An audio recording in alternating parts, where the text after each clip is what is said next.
Hydrogen bond present रहने के लिए हम लोगों को हाइड्रोजन के साथ एक तो रिक्वायर है ऑक्सीफ्लोरीन, और एल्स वी नीड ऑक्सीजन, और एल्स वी नीड नाइट्रोजन, ठीक है।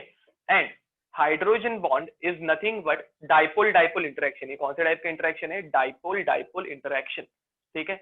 अब मैं एक सिंपल एग्जांपल से स्टार्ट करने वाला हूँ, एग्जांपल ऑफ HF, ठीक है, हाइड्रोजन फ्लोराइड। अब मुझे बताओ HF के केस में फ्लोरीन ज्यादा इलेक्ट्रोनेगेटिव है ना रे, तो इसके ऊपर कौन सा चार्ज डेवलप होगा? नेगेटिव। तो इसके ऊपर डेल्टा नेगेटिव जनरेट होगा। डेल्टा का मीनिंग क्या था? तो बहुत कम, ठीक है। एंड हाइड्रोजन के ऊपर डेल्टा पॉजिटिव चार्ज आ जाएगा। बट अब अच्छे से सुनना, फ्लोरीन सबसे ज्यादा इलेक्ट्रोनेगेटिव एलिमेंट है ना रे, तो ये जब इलेक्ट्रॉन्स विड्रॉ करेगा, ये जब इलेक्ट्रॉन्स को खींचेगा, तो ये बहुत ज्यादा इलेक्ट्रॉन्स अपनी तरफ ले लेगा या नहीं लेगा? हाँ सर। तो इसमें जब पोलराइजेशन होगा, पोलराइजेशन का मीनिंग क्या है? तो चार्ज सेपरेशन। तो इसमें जब चार्ज सेपरेट होगा तो उसका मैग्नीट्यूड बहुत ज्यादा होगा या बहुत लो होगा? तो यहाँ पे मैं लिखने वाला हूँ लार्ज पोलराइजेशन वैल्यू, ठीक है। तो यहाँ पे बहुत ज्यादा अमाउंट में पोलराइजेशन होने वाला है। बहुत ज्यादा अमाउंट में पोलराइजेशन मतलब क्या? तो फ्लोरीन के ऊपर नेगेटिव चार्ज जो है उसकी वैल्यू अच्छी खासी ज्यादा है, बड़ी है। एंड हाइड्रोजन के ऊपर भी जो पॉजिटिव वैल्यू रहने वाली है, even that is quite big, ठीक है। तो नेगेटिव चार्ज ज्यादा, पॉजिटिव चार्ज ज्यादा, तो जब अपोजिट चार्जेस अट्रैक्ट करेंगे तो इसके बीच में बहुत स्ट्रॉन्ग इंटरेक्शन होगा या नहीं होगा? तो यहाँ पे ये तुम लोगों को सेम डाइपोल डाइपोल इंटरेक्शन जैसा लग रहा है या नहीं लग रहा है? हाँ सर। तो it is same as dipole dipole interaction है, याद रखना। डाइपोल डाइपोल इंटरेक्शन और इसके अंदर कुछ फर्क नहीं है। फर्क कहाँ पे आता है? उसके मैग्नीट्यूड में। बट यहाँ पे जो इंटरेक्शन होगा, डाइपोल डाइपोल इंटरेक्शन यहाँ पे जो होगा, उसका मैग्नीट्यूड या फिर उसकी स्ट्रेंथ बहुत ज्यादा होगी। क्यों ज्यादा होगी? Because fluorine is very much electronegative compare to other elements, ठीक है। तो यहाँ पे डाइपोल डाइपोल इंटरेक्शन बहुत स्ट्रांग होगा, but its magnitude is very strong, ठीक है। But its magnitude is very high, ठीक है। hence this bond is called as, hence it is called as hydrogen bond, ठीक है। तो हाइड्रोजन बॉन्ड तुम लोगों को समझा? इसमें किसी को कुछ डाउट? तो हाइड्रोजन बॉन्ड बहुत कम मॉलिक्यूल्स में प्रेजेंट रहने वाला है, ठीक है। बहुत कम मतलब कौन से? तो जिसके अंदर H और F का बॉन्ड रहने वाला है, O और H का बॉन्ड रहने वाला है, या फिर N और H का बॉन्ड रहने वाला है, ठीक है। तो O और H का बॉन्ड रहने वाला एक मॉलिक्यूल तो तुम लोगों को पता ही है, ठीक है, H2O। करेक्ट या रॉन्ग? इसमें हाइड्रोजन बॉन्ड कैसे होगा वो मुझे ड्रॉ करके दिखाने की जरूरत है क्या रे, या तुम लोग खुद ड्रॉ कर पाओगे? इसमें मैं तुम लोगों को ड्रॉ करके बताता हूँ, फिर बाकी के मॉलिक्यूल्स में आगे वाले तुम लोग ड्रॉ करना, ठीक है। तो oxygen will carry delta minus charge, ठीक है। Oxygen will carry delta minus charge and H will carry delta plus charge. तो दोनों के बीच में जो इंटरेक्शन होगा वो होने वाला है बहुत strong, because oxygen is highly electronegative, ठीक है। तो इस इंटरेक्शन को हम लोग नाम चेंज करके बोलेंगे H bond or else hydrogen bond, H bond or else hydrogen bond. And because of hydrogen bond, because of hydrogen bond, because of hydrogen bond, water has very high boiling point. इसका meaning तुम लोगों को 2 minute में तुम बाद में मालूम पड़ जाएगा। अभी के लिए जस्ट यहाँ पे लिख के रखो, हम लोग इसके बारे में डिस्कशन करेंगे, डोंट वरी अबाउट इट, ठीक है। तो अभी के लिए मुझे और 1-2 एग्जांपल्स कवर करने हैं, तो ये यहाँ पे लिखा के दूंगा तो तुम लोगों को बाद में रीड करते हो अच्छा होगा, ठीक है। तो अभी के लिए 1-2 और एग्जांपल्स कर लेते हैं।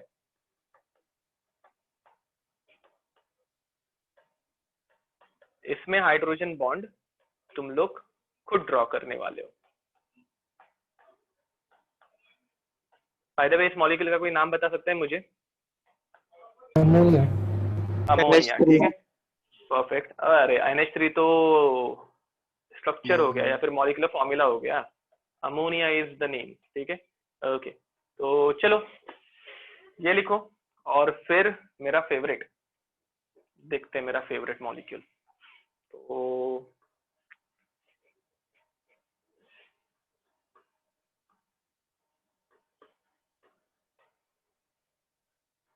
देखो रे, मेरा फेवरेट मॉलिक्यूल कौन सा है, नाम बताओ इसका कोई।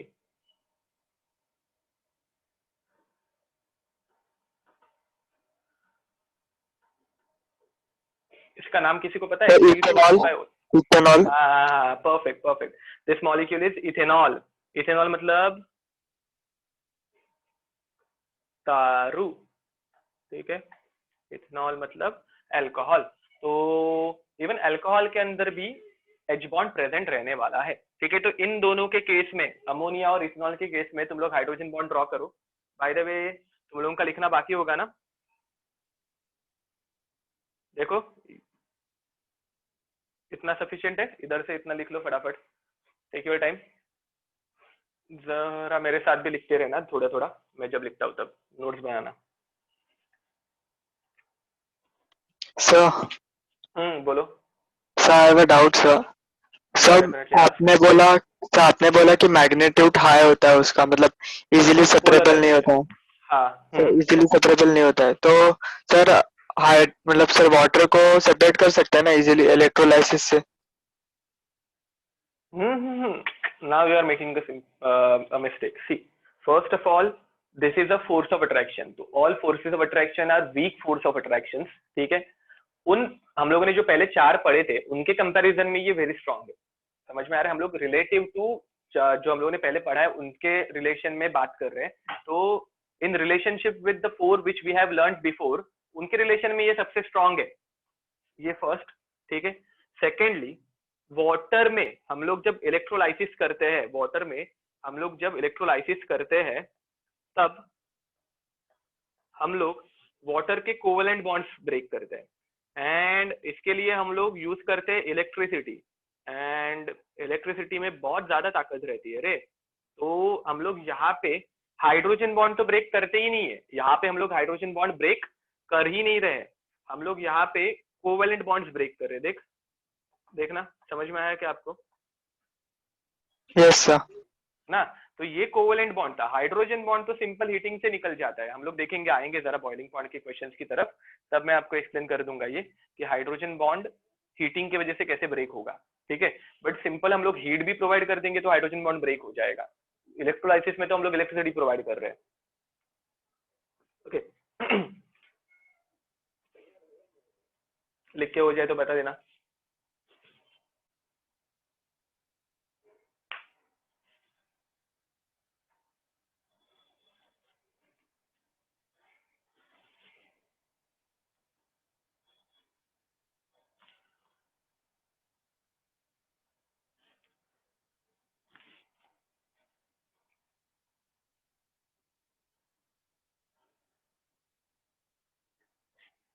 ओके, थोड़ा ऊपर करो अल्कोहल के एग्जाम्पल तक, या बाकी किसी का लिखना।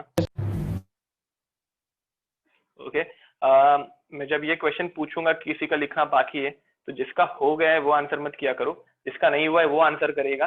एंड अगर मैंने एक बार ऊपर कर लिया और उसके बाद वो वापस बोल रहा है कि सर मेरा लिखना बाकी है, तो वापस मैं ऊपर नहीं लेके जाऊंगा, ठीक है। तो मैं जब पूछूंगा क्वेश्चन किसी का लिखना बाकी है, तो जिसका बाकी होगा फटक से आंसर कर दिया करो।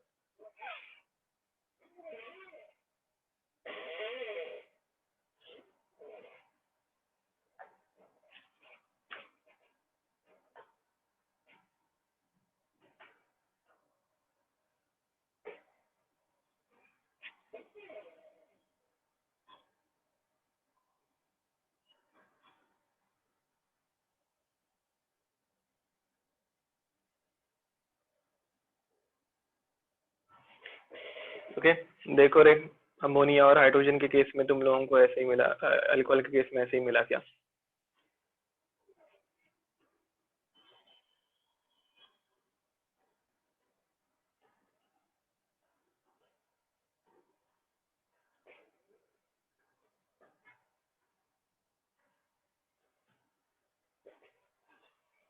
दिस थिंग, एंड यहाँ पे ऐसे कुछ आया होगा। हुआ था ये 2 क्वेश्चंस हो गए। ये तुम लोगों को बोर्ड्स में ऐसे डायग्राम बनाने आ सकती है, ठीक है, एंट्रेंस में ऐसा कुछ नहीं आएगा। ओके, सो लिख के हो गया या किसी का बाकी है? चलो तो आगे बढ़ते हैं ना। नेक्स्ट, अभी हम लोग देखने वाले बॉइलिंग पॉइंट ऑर्डर। क्या देखने वाले? बॉइलिंग पॉइंट ऑर्डर, ठीक है। तो बॉइलिंग पॉइंट क्या रहता है रे? तो boiling point is the temperature where a liquid will start boiling or else it will convert into gaseous state from its liquid state, ठीक है। हम लोग इसकी प्रॉपर डेफिनेशन बाद में कभी देख लेंगे। अब बॉइलिंग पॉइंट यूजुअली हम लोग किससे डिसाइड करेंगे? तो हम लोग डिसाइड करेंगे वैन डर वाल्स फोर्सेस से। किससे डिसाइड करेंगे? वैन डर वाल्स फोर्सेस से। And van der Waals forces, they depend on mass and they also depend on area, ठीक है। तो मैंने तुम लोगों को लास्ट टाइम ही लिख के दिया था, I guess, that boiling point is directly proportional to molar mass of a substance and it is directly proportional to area of a substance। and इसमें और एक थर्ड पॉइंट आएगा, वो मैंने तुम लोगों को बताया था। वो थर्ड पॉइंट क्या है वो एक बार देख लेते हैं। देखते हैं, अभी के लिए मैं तुम लोगों को पहले सिंपल क्वेश्चन पूछ रहा हूँ। HCl, HBr and HI, which one has highest boiling point? which one has highest boiling point? बताओ, इनमें सबसे ज्यादा बॉइलिंग पॉइंट किसका होगा? Highest boiling point in HCl, HBr and HI किसका होना चाहिए? तुम लोग ओरली आंसर दे सकते हो, तो बताओ। Sir HCl। HCl का? क्यों HCl का होगा बेटा? सर क्योंकि स्ट्रॉन्ग बॉन्ड है उन लोगों के बीच में। कौन सा स्ट्रॉन्ग बॉन्ड है इसमें? तो देखो, हमने अभी हाइड्रोजन लिखा बॉन्ड। बॉइलिंग पॉइंट ना। हाइड्रोजन बॉन्ड तो फ्लोरीन, ऑक्सीजन, नाइट्रोजन, इनके बीच में ही बनेगा कि नहीं बनेगा रे? तो अब HCl के केस में अगर हम लोग देखेंगे तो there is no hydrogen bond, there is no hydrogen bond. तो हम लोग क्या देखेंगे? हम लोग देखेंगे वैन डर वाल्स फोर्सेस, मतलब boiling point is directly proportional to mass and directly proportional to area. तुम लोगों को बॉइलिंग पॉइंट के ऊपर क्वेश्चन आया तो धड़ाधड़ इनके मॉलिक्यूलर मास फाइंड आउट करने का स्टार्ट कर देना है। तो मुझे बताओ सबसे ज्यादा मॉलिक्यूलर मास किसका रहने वाला है? सबसे ज्यादा मॉलिक्यूलर मास किसका होगा?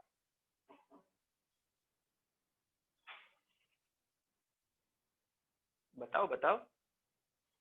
देखो, फ्लोरीन, फ्लोरीन, ब्रोमीन, आयोडीन। जैसे जैसे हम लोग ऐसे नीचे जाते हैं ना, तो एटॉमिक वेट इंक्रीज होता है, ठीक है, याद रखना। तो सबसे ज्यादा एटॉमिक मास किसका रहेगा? HI का होगा। किसका एटॉमिक वेट किसका होगा? आयोडीन का होगा।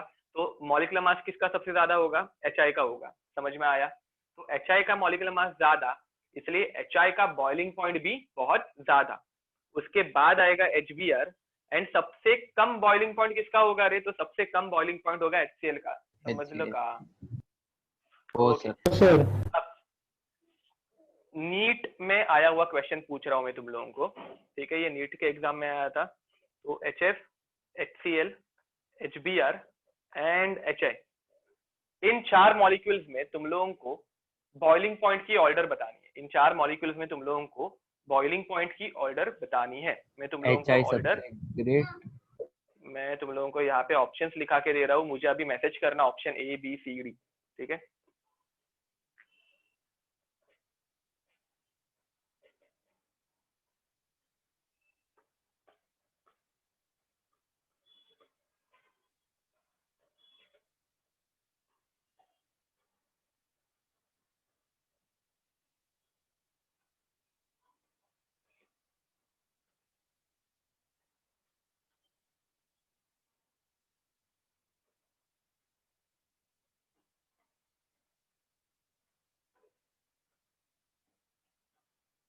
देखते किसके दिमाग के घोड़े दौड़ते हैं। बताओ, बॉइलिंग पॉइंट सबसे ज्यादा किसका होगा?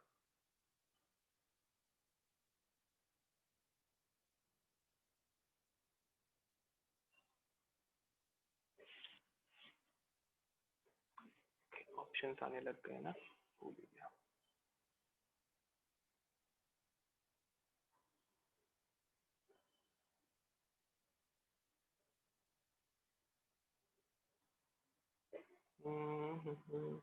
ओके, किसी का भी आंसर करेक्ट नहीं है, सबका आंसर रॉन्ग है, सबका आंसर रॉन्ग है। ओके, तो देखते हैं, कुछ कुछ लोगों ने थोड़ा सा अपना दिमाग यूज किया, बट थोड़ा सा ही यूज किया, मतलब थोड़ा सा, एकदम थोड़ा सा यूज किया, बट ठीक है। जिस किसी ने आंसर बी दिया था, तो उन्होंने अपना दिमाग थोड़ा सा यूज किया, थोड़ा सा। अगेन आई एम रिपीटिंग, अब आंसर देना बंद कर दो, किसी ने भी आंसर करेक्ट नहीं दिया, मैं आंसर बता देता हूँ, आंसर इज सी, ठीक है। एंड एक भी ऐसा बच्चा नहीं था जिसने मुझे करेक्ट आंसर दिया है सी। ओके, तो देखते हैं कहाँ पे तुम लोगों की मिस्टेक हुई, कंफ्यूजिंग क्वेश्चन था, एंड डोंट वरी। अब बॉइलिंग में हम लोग क्या करते हैं रे, बॉइलिंग में ये सरफेस पे जो मॉलिक्यूल्स रहते हैं, जिस किसी ने मुझे बाद में पूछा था ना कि हम लोग वाटर के इलेक्ट्रोलाइसिस में हाइड्रोजन बॉन्ड ब्रेक करते हैं, तो हम लोग हाइड्रोजन बॉन्ड्स ब्रेक नहीं करते, अज्यूम करते ये सारे जो मैंने छोटे छोटे डॉट्स बनाए हैं वो वाटर के मॉलिक्यूल्स थे। कौन से मॉलिक्यूल्स थे? वाटर के, ठीक है। वाटर के मॉलिक्यूल को मैं करने लग गया हीट, क्या करने लग गया? हीट। अब हीट जब करूंगा मैं, तो हम लोग ये सरफेस वाले जो मॉलिक्यूल्स है, इनमें से हर एक मॉलिक्यूल को, एक एक मॉलिक्यूल को ऐसे पकड़ेंगे और इवेपोरेट करना स्टार्ट करेंगे, बराबर के नहीं। अब यहाँ पे होगा क्या, यहाँ पे मॉलिक्यूल्स एक दूसरे को छोड़ के हवा में इंडिपेंडेंटली इवॉल्व हो जाएंगे, ठीक है। तो अगर समझो हर एक मॉलिक्यूल ने अपने बाजू वाले मॉलिक्यूल को एकदम टाइटली पकड़ के रखा है, तो हम लोग इसको इजिली इवेपोरेट कर पाएंगे क्या रे, या फिर बॉइल कर पाएंगे क्या? ये सेम डायग्राम मैंने लास्ट टाइम लेक्चर में बनाई थी, ठीक है। तो हम लोग इसे इजीली बॉइल नहीं कर पाएंगे, मतलब बॉइलिंग पॉइंट इंक्रीज होगा। तो ये जो बीच वाले फोर्सेस है, ये जो बीच वाले फोर्सेस है, अगर ये स्ट्रांग हो गए, अगर ये स्ट्रांग हो गए, तो बॉइलिंग पॉइंट भी इंक्रीज होगा। ऐसे मैं बोल सकता हूँ कि नहीं बोल सकता? तो ऑब्वियस है, बोल सकता हूँ, ठीक है। तो देखो यहाँ पे इन तीनों के केस में मैंने तुम लोगों को पहले से ऑर्डर बता के रखी थी ना रे, ठीक है। HI सबसे ज्यादा बॉइलिंग पॉइंट वाला है, क्यों है? क्योंकि उसका मॉलिक्यूलर मास सबसे ज्यादा है, मॉलिक्यूलर मास सबसे ज्यादा मतलब इसमें वैन डर वाल्स फोर्स सबसे ज्यादा, ठीक है। उसके बाद HBr आएगा और उसके बाद HCl आएगा। अब इन तीनों में मैंने सिर्फ HF ऐड कर दिया था ना, अब मुझे बताओ HF में कौन सी बॉन्डिंग होती है रे, HF में कौन सी बॉन्डिंग होती है? Now you can answer. Hydrogen bond. तो HF के अंदर हाइड्रोजन बॉन्ड प्रेजेंट रहने की वजह से hydrogen bond is very strong force of attraction, मैंने तुम लोगों को पहले ही बताया था। अगर हाइड्रोजन बॉन्ड सबसे स्ट्रॉन्ग है, तो HF का बॉइलिंग पॉइंट सबसे ज्यादा होना चाहिए या सबसे कम होना चाहिए? ज्यादा। तो HF का बॉइलिंग पॉइंट सबसे ज्यादा होगा। तो अभी देखो ये वाली ऑर्डर कहाँ पे दिख रही है तुम लोगों को? दिख रही है ऑप्शन नंबर सी में। वो इतना याद रखो, एरोस का सीक्वेंस एंड एक दो मॉलिक्यूल्स हम लोग इंटरचेंज कर देंगे ना, तो चार ऑप्शन में तुम लोगों को कुछ समझ में नहीं आता, वहां पे तुम लोगों को एकदम फोकस करके सोचना पड़ेगा। तो ऑप्शन में से आंसर कभी नहीं निकालते, ये ऑप्शंस देने का रीजन यही था कि तुम लोग कंफ्यूज हो जाओ। अगर मैं तुम लोगों को ऑप्शंस ना देख के सिर्फ क्वेश्चन पूछता, तो बहुतों की सीक्वेंस करेक्ट आती। ऑप्शन जब तुम लोग देखोगे ना, तो ये चार ऑप्शन में देखो ना, यहाँ पे चक्कर आना स्टार्ट हो जाता है कि कौन सा एच का कौन से वाले का है। समझ में आ रहा है? तो ऐसे टाइम पे ऑप्शंस नहीं देखते हैं, हम लोग साइड में खुद की ऑर्डर डिसाइड करते हैं और फिर वो ऑर्डर कहाँ पे मैच हो रही है वो चेक करते हैं। तुम लोगों ने सब ने ऑप्शन से ही आंसर दिया होगा ना रे, किसी ने ऐसे ट्राई किया था कि मैं पहले साइड में आंसर निकालूं और फिर ऑप्शंस देखूं? तो ऑप्शंस अगर देखोगे तो थोड़ा बहुत कंफ्यूजन होगा ही। ये थियोरेटिकल क्वेश्चन था, थियोरी वाले क्वेश्चंस में हम लोग ऑप्शंस डायरेक्ट नहीं देखते, याद रखना, ठीक है। तो ये तुम लोगों को हजम हुआ होगा, तो हम लोग आगे बढ़े क्या? लिख के हो गया सबका? ऑप्शंस लिखना है नहीं लिखना है, that is up to you, ठीक है। चलो आगे बढ़ते हैं। अब सेम क्वेश्चन, सेम टाइप का question actually, H2O, H2S, H2TE and H2PO, ठीक है। अब ये जो मैंने एलिमेंट्स दिए, ऑक्सीजन, सल्फर, टेल्यूरियम, पोलोनियम, ये ऑक्सीजन फैमिली में ही आते हैं, मतलब एक के नीचे एक आने वाले एलिमेंट्स है। एंड यहाँ पे जैसे जैसे हम लोग नीचे जाएंगे, यहाँ पे हम लोग जैसे जैसे नीचे जाएंगे, अटोमिक वेट इंक्रीज होगा। मतलब सबसे ज्यादा एटॉमिक वेट किसका रहने वाला है? पोलोनियम का। सबसे कम किसका रहने वाला है? ऑक्सीजन का, ठीक है। तो हिंट देके रखिए, ऑप्शंस दो या तुम लोग खुद आंसर बताओगे, मतलब मैसेज करके बताओगे? नहीं सर, मैसेज। हाँ, ओके। तो तुम लोग मुझे डायरेक्ट मैसेज करना, मैं इनको नंबर्स दे देता हूँ, तो तुम लोग सिर्फ नंबर्स का सीक्वेंस भेजना मुझे, ठीक है। सबसे हाई वाला सबसे पहले चाहिए मुझे, सबसे हाई वाला सबसे पहले चाहिए। तो तुम लोग मुझे ऐसे 2 3 1 4 ऐसे आंसर भेज सकते हो, ओके तो चलो देखते हैं. Okay, Jayesh, your answer is wrong. Ashwin, your answer is correct. Jayesh, again, your answer is wrong. Shreyas, your answer is correct. Okay, बाकी के लोग कहाँ पे हैं?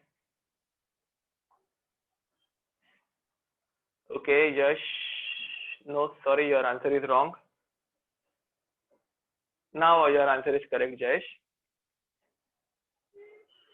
Pratiksha, your answer is wrong. Aditya, your answer is correct. Chitrang, sorry, your answer is wrong. Yash, nah, sorry, your answer is wrong. Prathamesh, गलत है answer. Okay तो चलो मैं एक्सप्लेन कर देता हूँ. अब मुझे बताओ सबसे पहले यहाँ पे तुम लोग इनको मॉलिक्यूलर वेट के अकॉर्डिंगली अरेंज करोगे. तो मुझे बताओ अकॉर्डिंग टू मॉलिक्यूलर वेट यहाँ पे सबसे ज्यादा मॉलिक्यूलर वेट किसका रहने वाला है?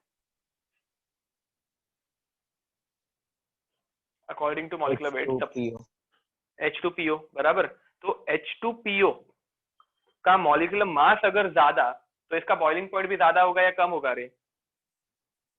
ऑब्वियसली ज्यादा होगा. अब H2PO के बाद किसका बॉइलिंग पॉइंट आना चाहिए? H2PO के बाद किसका आना चाहिए रे? H2T. परफेक्ट. H2T के बाद कौन आना चाहिए?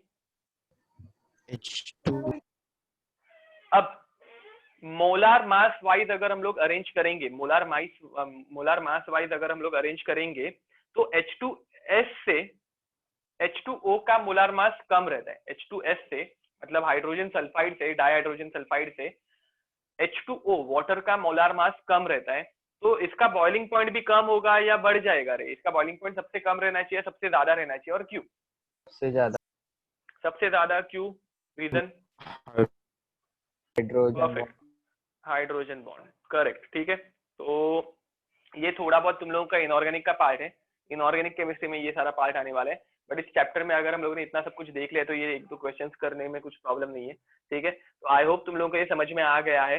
H2O का मोलार मास सबसे कम है तो इसका बॉइलिंग पॉइंट भी सबसे कम आना चाहिए था logically. But just because of hydrogen bond इसका बॉइलिंग पॉइंट बढ़ जाता है. हाइड्रोजन बॉन्ड की वजह से बॉइलिंग पॉइंट बढ़ेगा तो ये सबसे ज्यादा रहता है. ठीक है. तो यहाँ तक किसी को कुछ problem? Okay. So now we will move towards gaseous state. ठीक है. Now we will move towards gaseous state. जरा गैसियस स्टेट के बारे में पढ़ लेते हैं कि गैसियस स्टेट की प्रॉपर्टीज क्या है and all.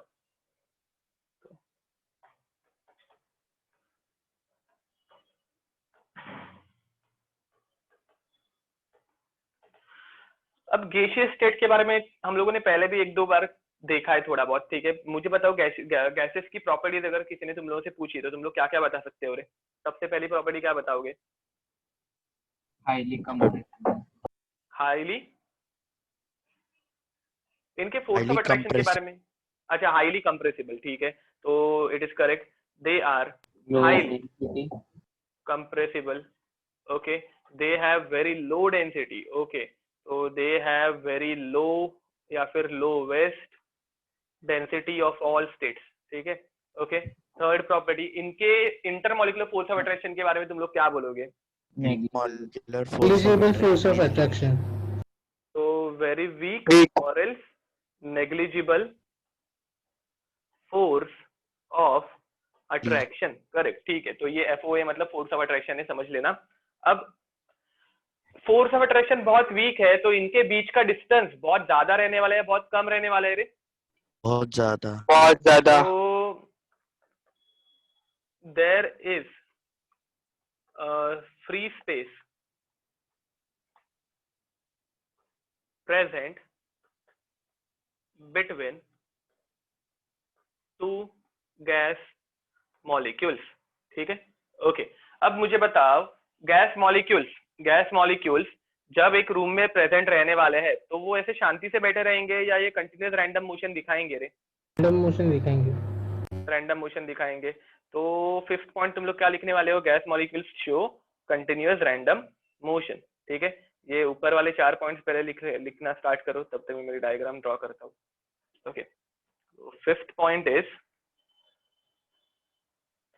Gases shows continuous random motion। तो ये शांति से बैठने वाले है ही नहीं, ये कंटिन्यूअसली ऐसे मिक्सअप होते ही रहेंगे, रैंडम मोशन दिखाते ही रहेंगे। ठीक है, तो इस कंटेनर में मैंने ऐसे कुछ मॉलिक्यूल्स लिए, ठीक है, गैस के, एंड ये कंटिन्यूअस रैंडम मोशन दिखा ही रहे, इधर से उधर इधर से उधर। अब मुझे बताओ ये रैंडम मोशन दिखाएंगे तो ये वॉल्स के साथ कोलाइड करेंगे या नहीं करेंगे? कंटेनर के कोलाइड वॉल्स के साथ करेंगे। कोलाइड करेंगे, ऑब्वियस है। अब मुझे बताओ ये जब कोलाइड करेंगे तो ये वॉल के ऊपर क्या अप्लाई करेंगे? वॉल के ऊपर ये क्या अप्लाई करेंगे? किसी चीज के ऊपर अगर मैं ऐसे कोलिजन कर रहा हूँ तो ये चीज के ऊपर मैं क्या अप्लाई कर रहा हूँ? फोर्स अप्लाई कर रहा हूँ। Force. तो मैं अप्लाई करूंगा फोर्स। अब देखो आप, ये जो फोर्स अप्लाई होगा, your answer is also correct, ये जो फोर्स अप्लाई होगा ये इस यूनिट एरिया में अप्लाई होगा ना रे, बराबर कि नहीं? ये जो फोर्स अप्लाई होगा ये एक यूनिट एरिया में अप्लाई होगा, मतलब force is applied in a unit area. And मुझे बताओ force applied in a unit area is called as Pressure. Pressure. तो कोलिजन वॉल के साथ जब होगी, वॉल्स के साथ जब कोलिजन होगी तो ये गैसेस क्या जनरेट करेंगे? प्रेशर। करेक्ट। तो during this random motion, during this random motion, during this random motion, gases collide with walls of container, walls of container, and generate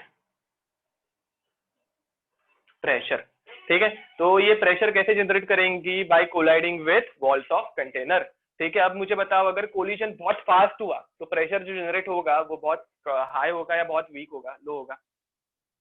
High. High. And number of collision भी देखो, अभी पहले ना ऐसे एक ही collision हो रहा था, ठीक है, और अभी एक ही टाइम पे ऐसे 10-12 कोलिजन हो रहे हैं, तो प्रेशर ज्यादा कहाँ पे होगा? जहाँ पे कोलिजन ज्यादा होगा। ओके, तो मैं ऐसे लिख सकता हूँ क्या? As rate of collision increases, as rate of collision increases, pressure increases, pressure generated increases। Rate मतलब क्या? तो पहले एक सेकंड में सिर्फ एक ही कोलिजन हो रहा था, अभी एक सेकंड में 12 हो रहे हैं, ठीक है, तो रेट बढ़ गया। ठीक है, ज्यादा कोलिजन हो रहे हैं तो रेट बढ़ गया, रेट बढ़ने की वजह से प्रेशर भी क्या होगा? बढ़ेगा। ठीक है, अब नेक्स्ट इनके जरा वॉल्यूम और शेप के बारे में बात करते हैं। देखो ये समझ लो 1 लीटर की गैस थी, कितने लीटर की गैस थी? इनडिफाइनाइट है, परफेक्ट। तो ये 1 लीटर की गैस थी अज्यूम करते हैं, एंड इसी 1 लीटर की गैस को मैंने दूसरे कंटेनर में शिफ्ट कर दिया, मैंने दूसरे कंटेनर में शिफ्ट कर दिया, एंड ये अच्छा खासा बड़ा कंटेनर है, समझ लो ये 2 लीटर का कंटेनर है। ठीक है, अब मुझे बताओ ये गैस ऐसा बोलेगी क्या रे कि नहीं, हम लोगों ने पहले 1 लीटर का ही वॉल्यूम ऑक्यूपाई किया था, तो मैं अभी भी 1 लीटर का ही वॉल्यूम ऑक्यूपाई करने वाली हूँ, ऐसे होने वाला है क्या रे? No, sir. नहीं ना। तो they occupy volume of whole container, ठीक है, and they do not have any specific shape. तो याद रखना, गैसेस जितने बड़े कंटेनर में तुम लोग फिल करोगे उतने बड़े कंटेनर में वो पूरा वॉल्यूम ऑक्यूपाई करेंगी। ठीक है, तो आगे बढ़ते हैं। Eighth property, do not have specific volume और shape, they occupy volume of whole container। अरे आया कि नहीं आया? देखो ये प्रॉपर्टी सबको समझ में आई? किसी प्रॉपर्टी में कुछ डाउट तो पूछो। चलो आराम से लिख लो, सारी प्रॉपर्टीज बहुत इंपॉर्टेंट है, इनके बारे में हम लोग एक एक करके अच्छी खासी चर्चाएं करने वाले हैं।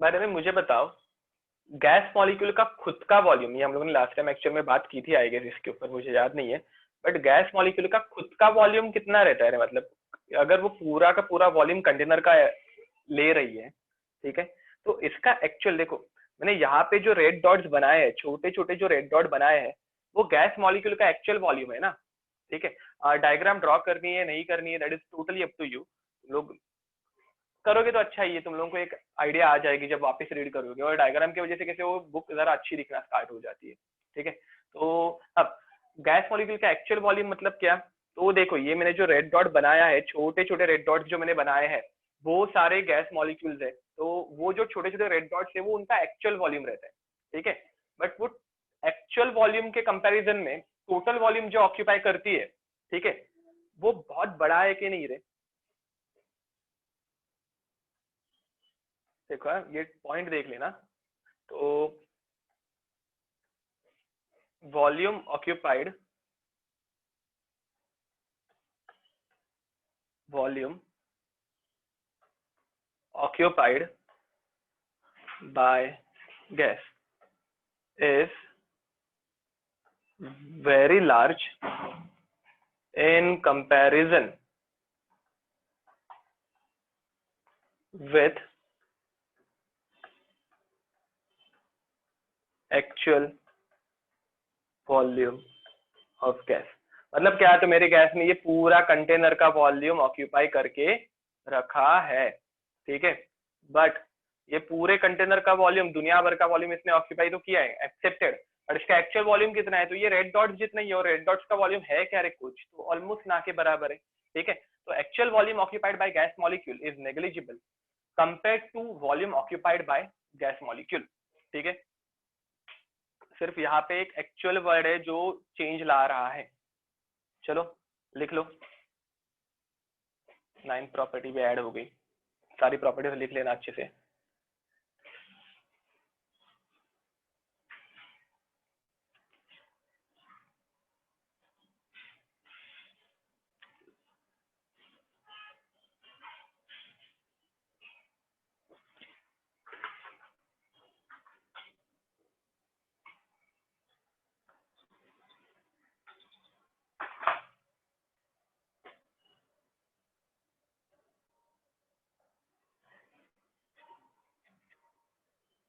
अरे तुम लोगों का कॉलेज एडमिशन स्टार्ट हुआ है कि नहीं हुआ है अभी तक?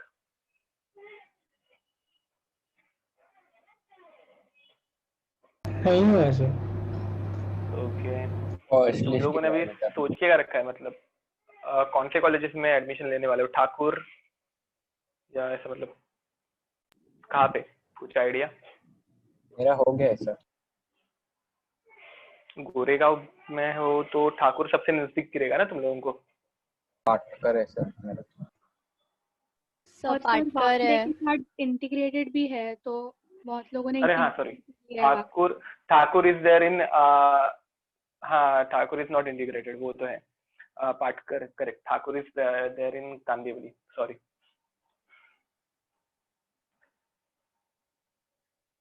So Patkar is nearby also. वो पाटकर सबसे नजदीक है, बराबर, पाटकर की मैं बात कर रहा था, वो गलती से ठाकुर दिमाग में आ गया कांदिवली का।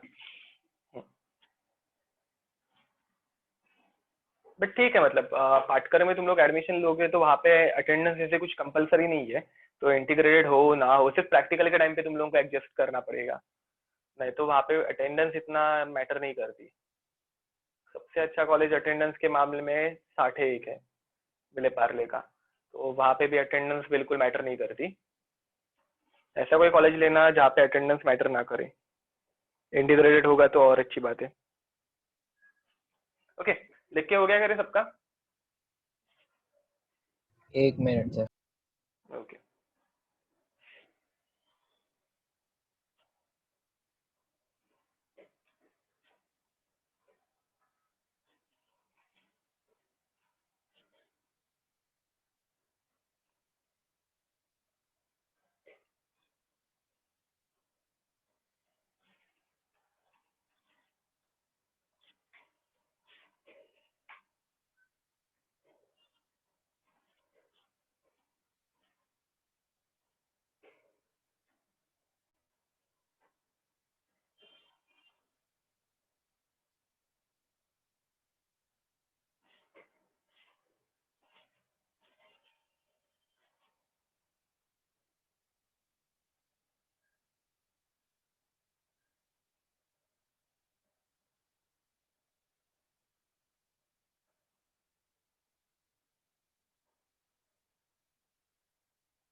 ये लिख के हो जाए तो बता देना, ऐसे मत सोचना कि ये करने में मुझे हो गया मजा आ सर। रहा है। हो गया, हाँ ठीक है। कोई गैस मारेगा ये क्या बनाया था मैंने? पिकाचू। अरे अच्छा पिकाचू। ड्राइंग करता हो। पिकाचू। समझा समझा, तुम लोगों को समझा, चल अच्छा लगा मुझे। हाँ तो let's continue with gaseous state. And अभी हम लोग कुछ पैरामीटर्स देखने वाले, ठीक है, कि गैसेस कौन से पैरामीटर्स के ऊपर डिपेंड करती है। तो गैसेस कौन से पैरामीटर्स के ऊपर डिपेंड करती है रे, तुम लोग ही बताओ जरा मुझे। Sir temperature. परफेक्ट, तो नंबर 1 इज टेम्परेचर, चलेगा। नंबर 2 एक ही पैरामीटर नहीं है इसका, कितना है, प्रेशर। तो परफेक्ट, प्रेशर, ठीक है, एक आ गया टेम्परेचर, दूसरा आ गया प्रेशर, और कुछ तीसरा कोई पैरामीटर सोच सकते हो क्या? तीसरा पैरामीटर रहता है वॉल्यूम। तीसरा पैरामीटर कौन सा Volume। रहता है? अरे हाँ भेजा था, correct Chitrang, your answer is correct. तो थर्ड पैरामीटर इज वॉल्यूम, ठीक है। तो अभी हम लोग इन पैरामीटर्स के बारे में एक एक करके पढ़ने वाले हैं। टेम्परेचर के बारे में इतना कुछ पढ़ने जैसा तो है नहीं, तुम लोगों को पता है टेम्परेचर डिग्री सेल्सियस और केल्विन में रहता है, ठीक है। एंड टेम्परेचर एक प्राइमरी ऐसा यूनिट है, बराबर, तो ये किसी चीज से डिराइव किया गया नहीं है, तो इसके बारे में हम लोग कुछ ज्यादा नहीं पढ़ेंगे। बट प्रेशर से स्टार्ट करते हैं। किसी एक गैस का प्रेशर अगर मुझे काउंट करना है, तो प्रेशर काउंट करने के लिए मैं क्या यूज करता हूँ रे? किसी को आइडिया है प्रेशर काउंट करने के लिए मैं क्या यूज करता हूँ? चलो वो छोड़ो, ये मेरी अर्थ है, ठीक है। अर्थ के आजू बाजू में एक बड़ी सी ऐसे एटमॉस्फेयर की लेयर है, ठीक है। अर्थ के आजू बाजू में एक बड़ी सी ऐसे एटमॉस्फेयर की लेयर है, एंड ये एटमॉस्फेयर कंटिन्यूअसली अर्थ के ऊपर अप्लाई करता है एक प्रेशर, बराबर की रॉन्ग? बराबर सर। तो यस सर। ये एटमॉस्फेयर की लेयर अर्थ के ऊपर जो प्रेशर अप्लाई करती है उसे हम लोग क्या बोलते हैं? कितना प्रेशर अप्लाई करती है वो? तो वो अप्लाई करती है 1 एटमॉस्फेरिक प्रेशर, 1 एटीएम, या फिर 1 एटमॉस्फेरिक प्रेशर, ठीक है। ये एटीएम बैंक वाला एटीएम नहीं है, एटमॉस्फेरिक प्रेशर वाला एटीएम है। तो प्रेशर का सबसे पहला यूनिट मैं बोल सकता हूँ कि प्रेशर का यूनिट है 1 एटीएम। कितना है? 1 एटीएम, ठीक है। तो प्रेशर का यूनिट यूजुअली एक तो रहता है 1 एटीएम, ठीक है। अब ये हम लोगों ने ऐसे बोल दिया था, अरे कि हाँ बाबा एटमॉस्फेयर कंटिन्यूअसली हमारे ऊपर कुछ प्रेशर अप्लाई कर रहा है, और उसको हम लोगों ने 1 एटीएम बोल दिया। जिस चीज को, जो चीज हम लोग सबसे पहले डिस्कवर करते हैं उसको नंबर देते हैं 1, और कुछ नहीं, ठीक है। तो 1 एटीएम ये हम लोगों ने डिसाइड किया हुआ है, किसी ने और ने डिसाइड नहीं किया है, हम लोगों ने डिसाइड किया कि एटमॉस्फेयर का प्रेशर 1 एटीएम रहता है। अब अगर समझो मुझे वही प्रेशर काउंट करना है, तो मैं कैसे करूंगा? तो मैं लूंगा एक बड़ा सा कंटेनर, ठीक है। इस कंटेनर में मैं फिल कर दूंगा मर्क्यूरी। क्या फिल कर रहा हूं मैं? मर्क्यूरी। अब मर्क्यूरी के अंदर मैं डिप करने वाला हूं एक ट्यूब, ठीक है। बट एक ट्यूब, इस ट्यूब में कैसा है, एक एंड मैंने सील करके रखा है। एक एंड मैंने कैसे करके रखा है? सील करके रखा है। अच्छे से देखो, एक एंड सील्ड है और दूसरा एंड ओपनड है, ठीक है। एंड यहाँ पे मार्किंग्स रहने वाली है। मार्किंग्स किसकी? तो हाइट की। तो 0 से समझ लो इसकी हाइट 100 सेंटीमीटर तक है, चलेगा ना रे? ठीक है। अब इस ट्यूब को मैं इस मर्क्यूरी के बात में ऐसे पुट करने वाला हूँ, मतलब ये अगर सील्ड एंड रहेगा, ये ट्यूब का सील्ड एंड है और ये बात है, तो इसमें मैं इसको ऐसे पुट करने वाला हूँ, ठीक है। It's not a thermometer, it's just tube, मतलब सील्ड ट्यूब। अरे टेस्ट ट्यूब रहते ना, टेस्ट ट्यूब, टेस्ट ट्यूब जैसा है। बैरोमीटर ना? क्या क्या क्या? बैरोमीटर है ना वो? Correct correct, it is barometer, it is a barometer. Manometer U shaped रहता है, इट इज अ बैरोमीटर। तो अब इसे हम लोग क्या करने वाले, इसे हम लोग पकड़ के मर्क्यूरी के अंदर डिप करने वाले। क्या करने वाले? पकड़ के मर्क्यूरी के अंदर डिप करने वाले। अब इसको जब मैं डिप करूंगा तो होगा क्या, वो देखते हैं।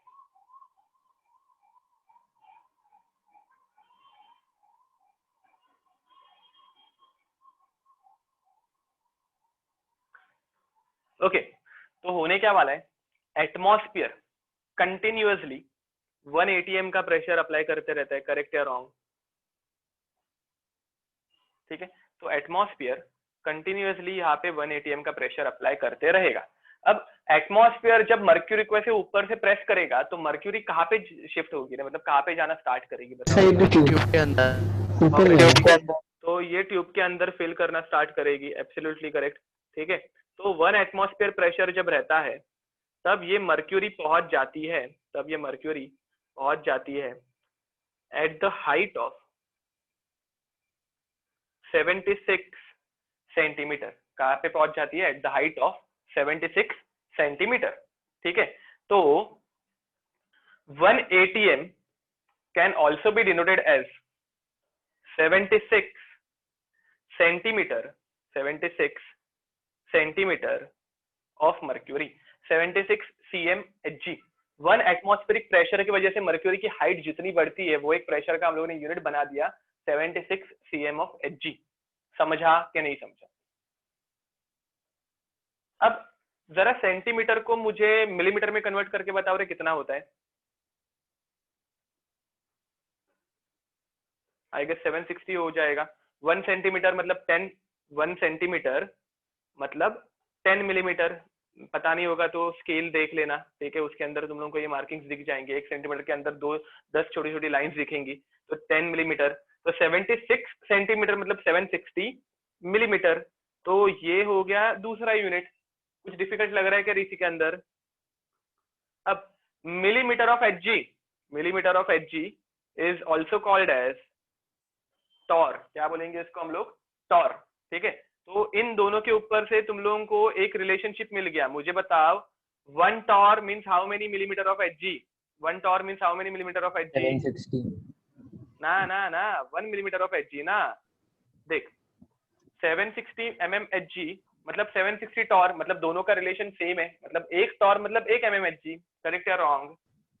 हाँ सर, अभी समझा? ओके, तो अब ये हो गए सारे के सारे Hg के टर्म्स में। ठीक है, ये सारे कौन से टर्म्स में आ गए? मर्क्यूरी के टर्म्स में आ गए। अब यहाँ पे हम लोगों को प्रेशर काउंट करने के लिए एक फॉर्मूला रहता है। फॉर्मूला एंड ऑल के डिटेल्स में मैं नहीं जाने वाला, वो सब फिजिक्स में कवर होगा। बट फॉर्मूला रहता है pressure is equals to H rho g। Formula क्या रहता है? Pressure is equals to H rho g। And इस फॉर्मूला में H क्या रहने वाला है? तो H रहने वाला है हाइट। रो क्या रहता है मालूम है? क्या तुम लोगों को रो मतलब क्या रहता है? डेंसिटी। परफेक्ट। एंड मर्क्यूरी की डेंसिटी रहती है 13.6 ग्राम पर cm3। मतलब ये डेंसिटी की वैल्यू तुम लोगों को वहां पे लिखनी है क्योंकि हम लोगों ने मर्क्यूरी यूज की है। एंड जी मतलब क्या रहता है? 10। क्या? हाँ हाँ, acceleration due to gravity, acceleration due to gravity. And ये कितना रहता है रे?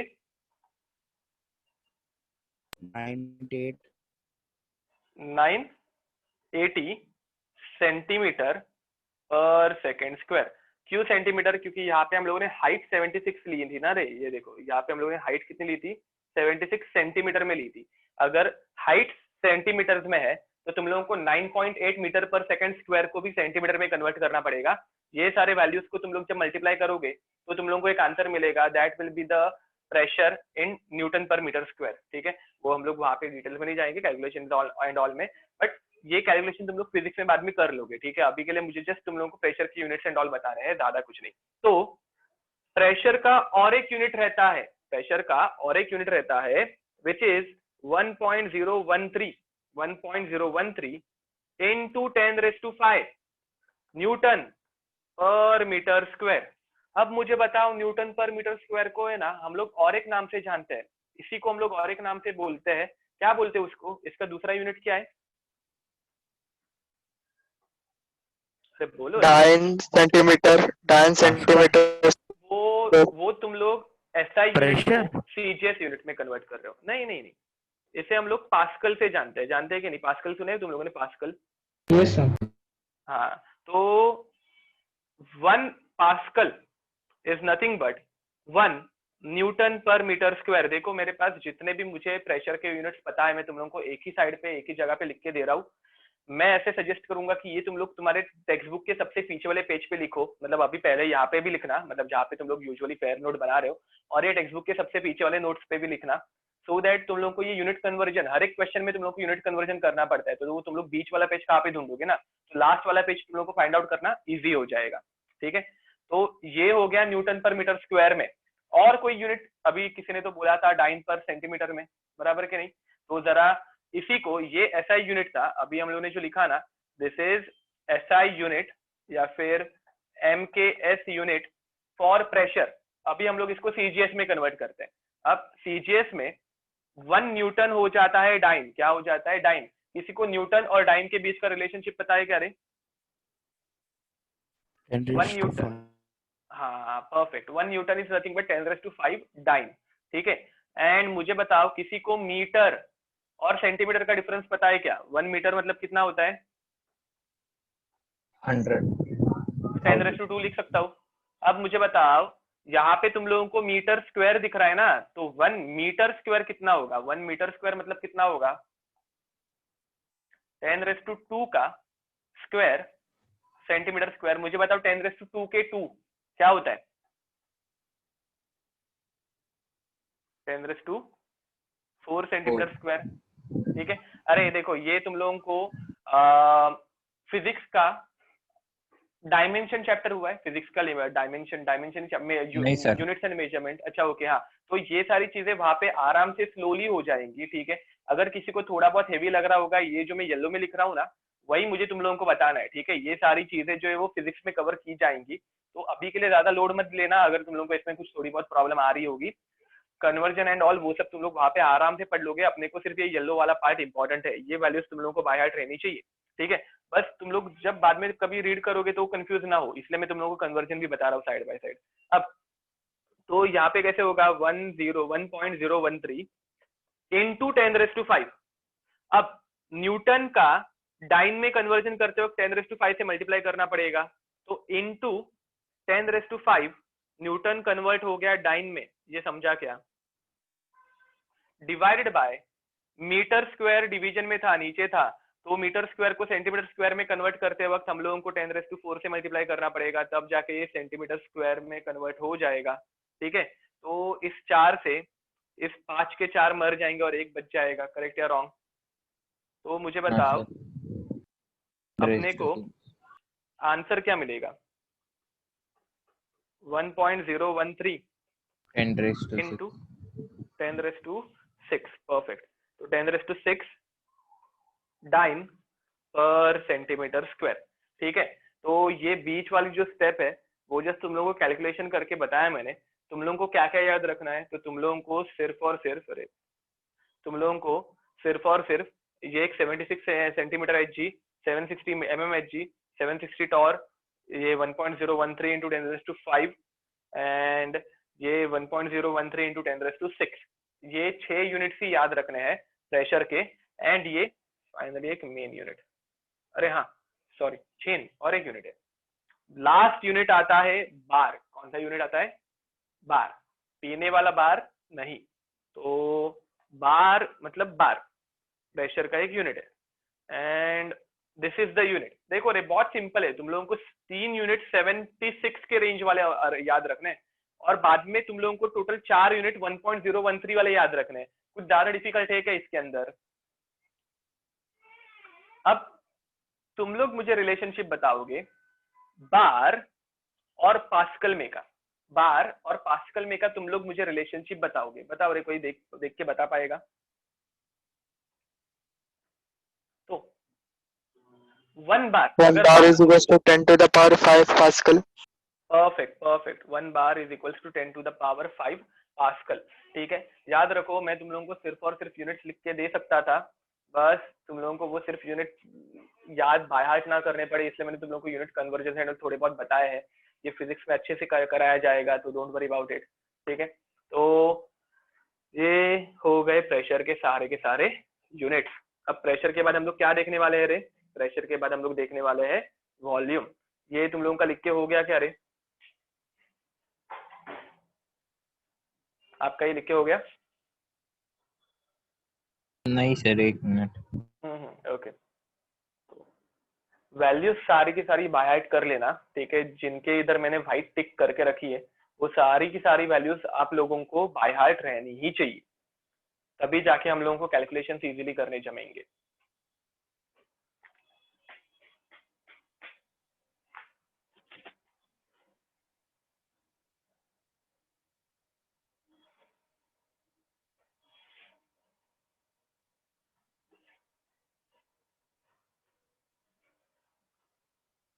Done sir. ओके, सो सबका हो गया लिख के। Now let's move towards volume.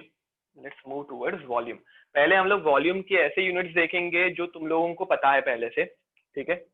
सबसे पहले हम लोग वॉल्यूम्स की वो यूनिट्स देखेंगे जो तुम लोगों को पता है। तो वॉल्यूम का तुम लोगों को कौन सा यूनिट पता है रे?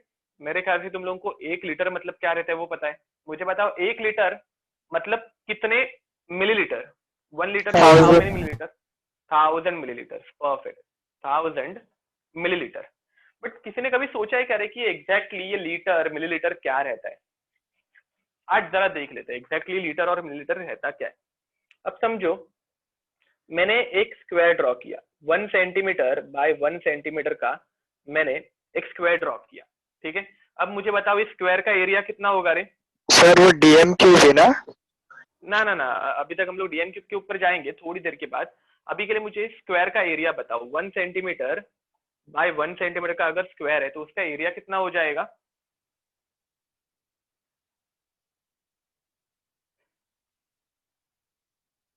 अरे एरिया ऑफ स्क्वायर क्या हुआ, भूल गए?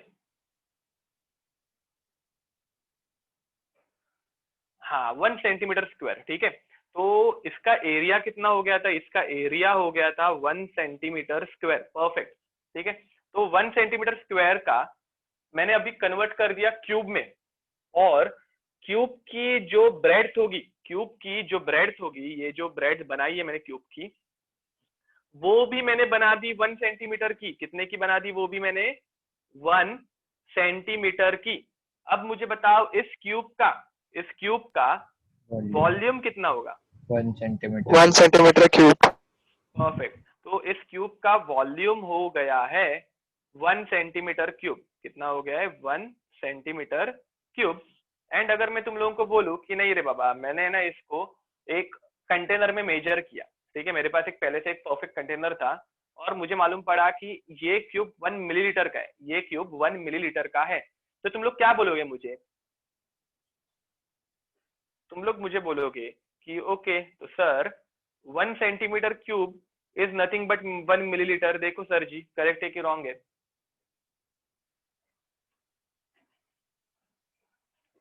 ना, तो याद रखना तुम लोगों ने आज तक जब कभी 1 मिलीलीटर बोला था तो वो 1 centimetre bye 1 centimetre bye 1 centimetre का क्यूब था और कुछ नहीं था, ठीक है। इसको हम लोग और अलग अलग शेप में डिवाइड कर सकते हैं, पर ये इजीएस्ट मेथड है, ठीक है। अब मुझे बताओ how many centimetre cubes means 1 litre? 1 litre means how many centimetre cube? 1000 centimetre cube. Absolutely correct, ठीक है। अब जरा आगे बढ़ते हैं। अब मैंने 1 सेंटीमीटर नहीं लिया, अब मैंने ले लिया 10 सेंटीमीटर का क्यूब। कितने का ले लिया? 10 सेंटीमीटर का क्यूब। मुझे बताओ 10 centimetre bye 10 centimetre bye 10 centimetre के क्यूब का वॉल्यूम कितना होगा? 1000 सेंटीमीटर क्यूब। एब्सोल्युटली करेक्ट, ये 1000 सेंटीमीटर क्यूब ही होगा। मतलब ये अगर मैं 10 centimetre bye 10 centimetre bye 10 centimetre का क्यूब बना रहा हूं तो इसका वॉल्यूम 1 लीटर है, ऐसे बोल सकता हूँ क्या रे मैं? यस। और ये बाकियों को समझा कि नहीं समझा? ओके, मुझे क्यों लग रहा है कि बहुत से लोग हैं जिनको ये नहीं समझ में आ रहा है। सर समझो। ओके, तो मैंने क्या बोला? 10 centimetre bye 10 centimetre bye 10 centimetre का एक क्यूब ड्रॉ करते हैं जिसका वॉल्यूम हो जाएगा 1000 centimetre cube. And 1000 centimetre cube is nothing but 1 litre, ऐसे अभी हम लोगों ने बता दिया। अब याद रखो 10 सेंटीमीटर को डिनोट करने के लिए अपने पास और एक क्वांटिटी रहती है, उसे हम लोग बोलते हैं 1 डेसीमीटर। क्या बोलते हैं? 1 डेसीमीटर। Any doubt? तो 1 decimetre into 1 decimetre into 1 decimetre, कितना डेसीमीटर हुआ रही है? 1। तो 1 डेसीमीटर क्यूब हो गया ये। तो मुझे बताओ मैं ऐसे लिख सकता हूँ कि नहीं?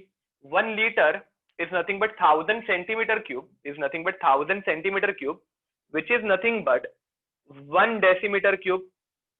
अरे ये नहीं समझा?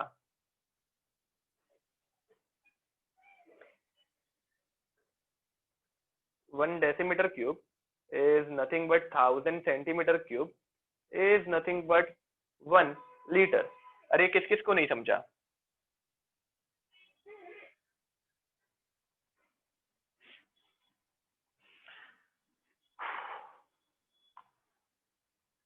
ओके अब नेक्स्ट, अभी हम लोगों ने 1 सेंटीमीटर से स्टार्ट किया, फिर मैंने 10 सेंटीमीटर ले लिए, अब मैं कितना लूंगा रे?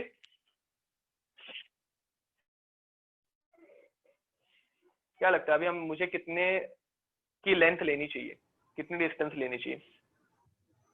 100 100 सेंटीमीटर, एब्सोल्युटली करेक्ट। तो चलो 100 सेंटीमीटर का कैलकुलेशन करके देखते हैं। तो 100 सेंटीमीटर को मैं 10 डेसीमीटर बोल सकता हूँ क्या? देखो जरा, 10 डेसीमीटर बाय 10 डेसीमीटर, देखो 1 डेसीमीटर मतलब 10 सेंटीमीटर, तो 10 डेसीमीटर मीन्स 100 सेंटीमीटर हो जाएंगे, ठीक है। तो 10 decimetre by 10 decimetre by 10 decimetre मतलब इसका आंसर कितना आएगा? आई गेस 1000 डेसीमीटर 1000 क्यूब हो जाएगा। Absolutely correct. अब मुझे बताओ 100 centimetre means how many metre, इतना कुछ डिस्टेंस कितना हो जाता है वो? 100 centimetre means how many metres?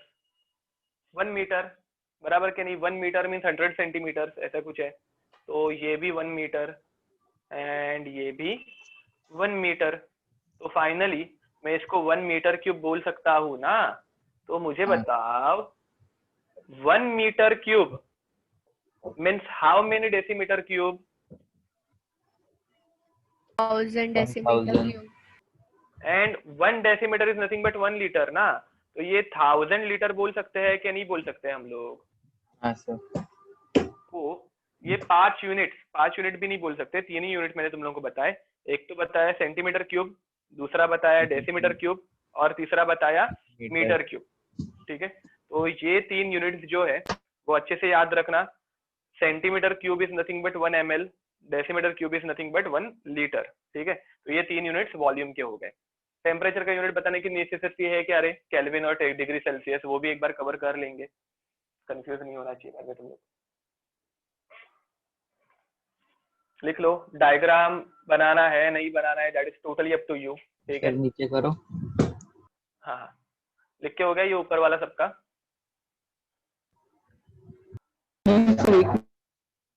Okay, पहले ये ऊपर वाले लिख लेने दो, बाद में नीचे जाते हैं।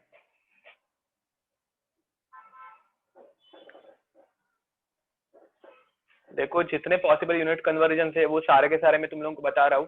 काम तुम लोगों का ये है कि तुम लोगों को वो लास्ट पेज पे लिख के रखना है, सो दैट हर एक क्वेश्चन के टाइम पे तुम लोग डायरेक्ट वो रेफर कर पाओ। ये याद होने के लिए तुम लोगों को थोड़ा टाइम तो जाएगा, एक आध दूसरा वीक तो लगेगा ही, ठीक है। हो सके जितने जल्दी हो सके उतने जल्दी ये बाय हार्ट कर लेना।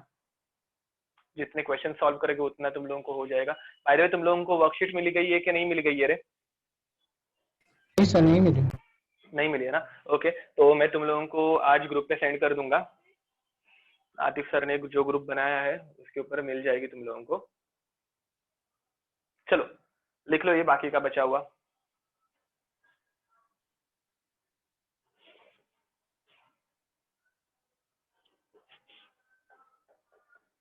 अब देखो, next is temperature and temperature is, इसका नोटेशन मैं अभी नहीं लिख रहा हूँ, बट देखो टेम्परेचर के 2 यूनिट्स मेन है। एक तो है डिग्री सेल्सियस, ठीक है, एक है डिग्री सेल्सियस और दूसरा है केल्विन। अब याद रखना, डिग्री सेल्सियस वाला जो टेम्परेचर रहता है ना, उसे हम लोग दिखाते हैं हमेशा, किससे दिखाएंगे? स्मॉल टी से। और केल्विन वाले टेम्परेचर को हम लोग कैसे दिखाएंगे? कैपिटल टी से, ठीक है। अब मुझे बताओ, तुम लोग बताओगे मुझे, what is the relationship between degree Celsius and kelvin? What is the relationship between kelvin and degree Celsius?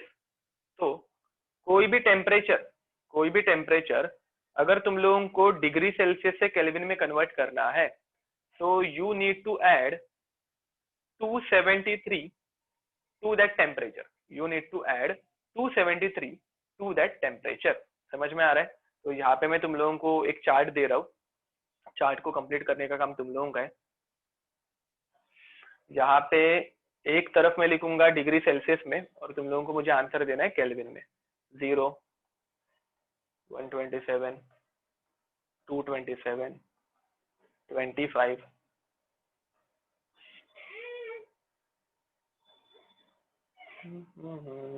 यहाँ पे दूसरी तरफ 1000, 850, ठीक है। तो तुम लोगों को ये सिंपल यूनिट कन्वर्जन याद रखना है। ये कैसे आता है ये मैं तुम लोगों को अभी नहीं बता पाऊंगा, इसी चैप्टर में हम लोग डिस्कस करेंगे, बट थोड़े टाइम के बाद, ठीक है। अभी के लिए ये लिख के रखना। एंड बाय द वे, इसका उल्टा करने जाए तो तुम लोगों को पहले से केल्विन में आंसर दे के रखा है, तुम लोगों को केल्विन में आंसर दे के रखा है, और तुम लोगों को डिग्री सेल्सियस में चाहिए, तो तुम लोग क्या करोगे, केल्विन वाले में से 273 को उधर लेके जाओगे तो क्या हो जाएगा, माइनस, ठीक है।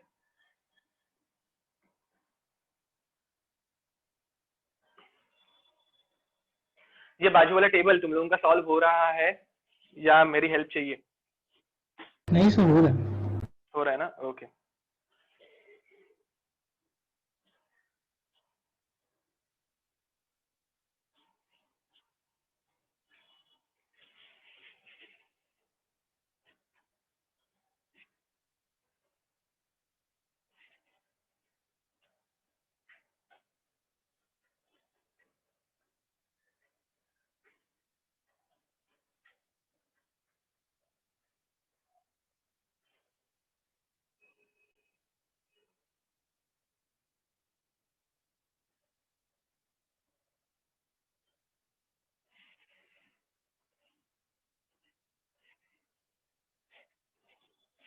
सो जिस किसी को डिफिकल्टी आई होगी, डिग्री सेल्सियस से केल्विन में जाते वक्त डिग्री सेल्सियस में सिर्फ 273 प्लस करते जाना, ठीक है।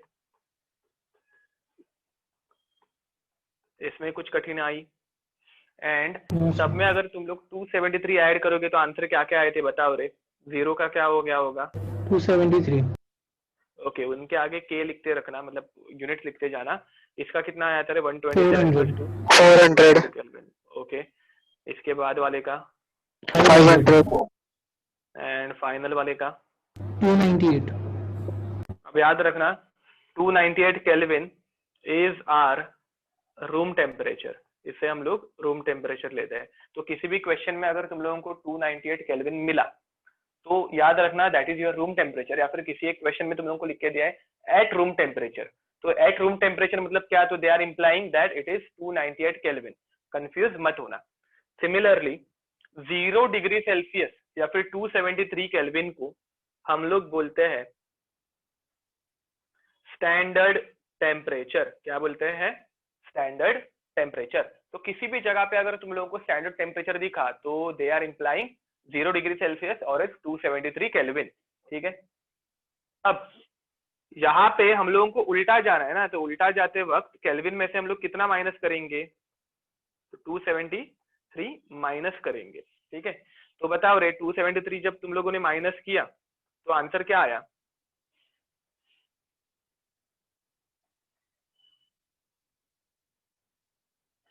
फर्स्ट वाले का तुम लोगों को 827 आया होगा if I am not wrong, and second वाले का तुम लोगों को 577 आया होगा। देखो रे 577 करेक्ट या wrong, degree Celsius I am correct, okay. तो 577 एंड 827 डिग्री सेल्सियस, ये सबके आंसर आ गए थे क्या? Yes sir. Yes, sir. I hope ये सबके आंसर्स आए रहेंगे। डिग्री सेल्सियस से केल्विन प्लस 273, केल्विन से degree Celsius minus 273, that's it, it is really simple, ठीक है। नाउ अभी हम लोग जरा इंटरेस्टिंग पार्ट की तरफ जाने वाले हैं। याद रखो ये आज के पूरे दिन में मैंने तुम लोगों को सिर्फ और सिर्फ यूनिट कन्वर्जन ही अभी तक पढ़ाए हैं, ठीक है। कुछ हम लोगों ने ऐसे बड़ी चीज नहीं पढ़ी है। Now we are going to start with interesting thing which is gas law, ठीक है। गैस लॉस के बारे में हम लोग पढ़ने वाले हैं, एंड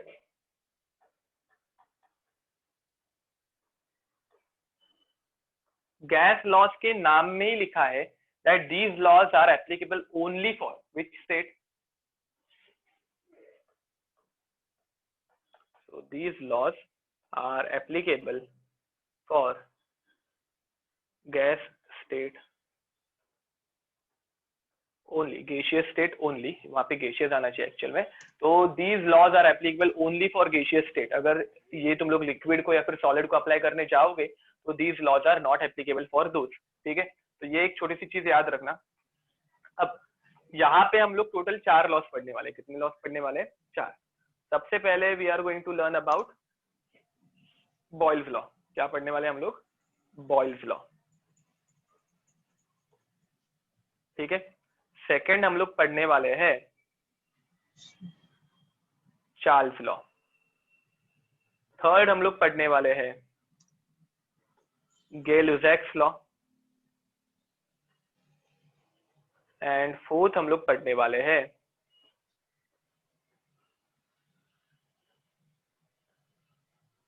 एवोगाड्रोस लॉ। ठीक है, तो ये लॉज बहुत डिफिकल्ट नहीं है, सिर्फ ये लॉज कौन सा लॉ किन 2 पैरामीटर्स के बारे में डिस्कस करता है वो याद रखना बहुत डिफिकल्ट हो जाता है। ठीक है, तो फ़ारेनहाइट हम लोग यूजुअली कभी यूज करते नहीं है, इसलिए मैंने वहां पे ये नहीं किया है, बताया नहीं है। तो फ़ारेनहाइट स्केल ठीक है, मतलब कभी यूज नहीं होगी, तो let's skip it now. Boyle's law, Charles law, Gay Lussac's law and Avogadro's law, ये कौन से टाइम पे किसके बारे में डिस्कस करते हैं वो अपने को मालूम रहना चाहिए। अब मुझे बताओ, सबसे पहले अगर मैं तुम लोगों से पूछूं कि parameters on which gases depends, कौन से है वो पैरामीटर्स? प्रेशर, प्रेशर और वॉल्यूम। परफेक्ट। ठीक है, टेम्परेचर, प्रेशर एंड वॉल्यूम। तो तुम लोगों को सबसे पहले ऐसे एक मस्त सर्कल ड्रॉ करना है। ठीक है, सर्कल ड्रॉ करने के बाद सबसे पहले तुम लोग लिखोगे PVT। क्या लिखोगे? Pressure, volume, temperature. ठीक है, एंड फिर तुम लोग यहाँ पे क्लॉकवाइज डायरेक्शन में आगे बढ़ना स्टार्ट करोगे। कैसे आगे बढ़ना स्टार्ट करोगे? क्लॉकवाइज डायरेक्शन में। अब याद रखो, ये चारों के चारों लॉज एक टाइम पे सिर्फ 2 पैरामीटर्स के बारे में डिस्कस करेंगे। कितने पैरामीटर्स के बारे में डिस्कस करेंगे? 2 पैरामीटर्स। ठीक है, तो तीसरा पैरामीटर जो है वो रह जाएगा कांस्टेंट। क्या रह जाएगा? कांस्टेंट। अब तुम लोग मुझे हेल्प करना, बॉयल्स लॉ किसके बारे में स्टडी करता है वो मैं पहले तुम लोगों को बताता हूँ, फिर बाकी दोनों के बारे में तुम लोग मुझे बताओगे। देखो, बॉयल्स लॉ सबसे पहले डिस्कस करेगा प्रेशर, हाँ, और वॉल्यूम के बारे में। तो कांस्टेंट क्या बच जाएगा रे यहाँ पे? प्रेशर एंड वॉल्यूम के बारे में अगर डिस्कस करेंगे तो ऑब्वियस है टेम्परेचर कांस्टेंट हो जाएगा। ठीक है, अब सिमिलर वॉल्यूम, हाँ, सर्कल समझ में आ रहा है तुम लोगों को? आगे आगे जाना है सर्कल में, तुम लोगों को क्लॉकवाइज डायरेक्शन में मूव करते जाना है। फिर चार्ल्स लॉ के लिए आएगा वॉल्यूम एंड टेम्परेचर। तो Charles law discuss about volume and temperature. तो कांस्टेंट क्या बच जाएगा? जो एक पैरामीटर बच गया, परफेक्ट, एट कांस्टेंट प्रेशर। ठीक है, तो अभी गेल-लुसाक्स लॉ किसके बारे में डिस्कस करेगा? टेम्परेचर और प्रेशर, एंड कांस्टेंट रह जाएगा यहाँ पे वॉल्यूम। ठीक है, अरे ये समझा ये सर्कल कैसे यूज करना है? एवोगाड्रोस लॉ तुम लोगों ने फर्स्ट मोल कंसेप्ट में भी पढ़ा रहेगा। It deals with volume and number of moles at constant pressure and temperature, at constant pressure and temperature. तो ये एक थोड़ा सा डिफरेंट हो जाता है, जिसमें ये सर्कल एप्लीकेबल नहीं है because it deals with number of moles. वो हम लोग बाद में देख लेंगे। ठीक है, बट ये पहले 3 का याद कैसे रखना है वो तुम लोगों को समझ में आया? Let's start with Boyle's law. मस्त है, बहुत इजी है, समझने के लिए इंटरेस्टिंग है। तो question law number 1, Boyle's law. अब याद रखना, लॉ जो है it is applicable only at constant temperature. मतलब what is the condition? if you are carrying out an experiment at 25 degree Celsius, then the final temperature must be कितना रहना चाहिए? Final condition क्या रहनी चाहिए? तो 25 ही रहनी चाहिए, कांस्टेंट टेम्परेचर है ना। अब अगर हम लोग कांस्टेंट टेम्परेचर रखते हैं तो उसे हम लोग बोलते हैं आइसोथर्म। क्या बोलेंगे? आइसोथर्म।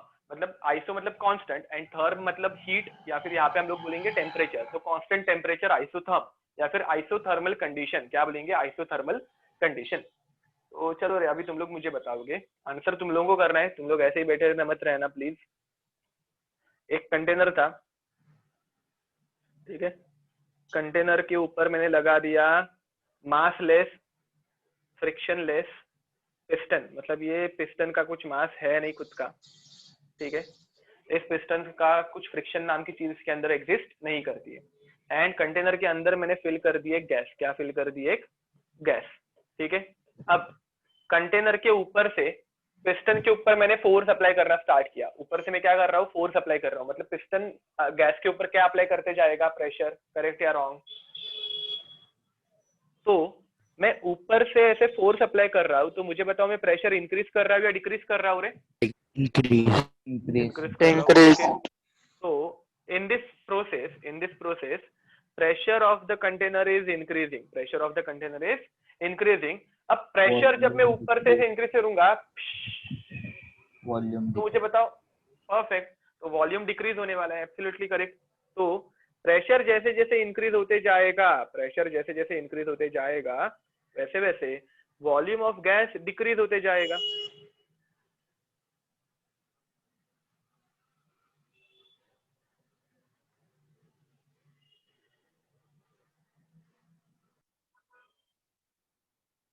तो प्रेशर इंक्रीज होने के बाद वॉल्यूम ऑफ गैस डिक्रीज होगा, नंबर ऑफ मॉलिक्यूल्स सेम रहने वाले, ये मत भूलना, ठीक है। मैंने पहले काउंट नहीं किया था नंबर ऑफ मॉलिक्यूल्स कितने, बट वो चेंज नहीं होने वाले। हम लोगों ने कंटेनर को ओपन किया था कि किसी भी पॉइंट पे नहीं, तो प्रेशर इंक्रीज होने के बाद वॉल्यूम डिक्रीज होगा, वॉल्यूम डिक्रीज होगा।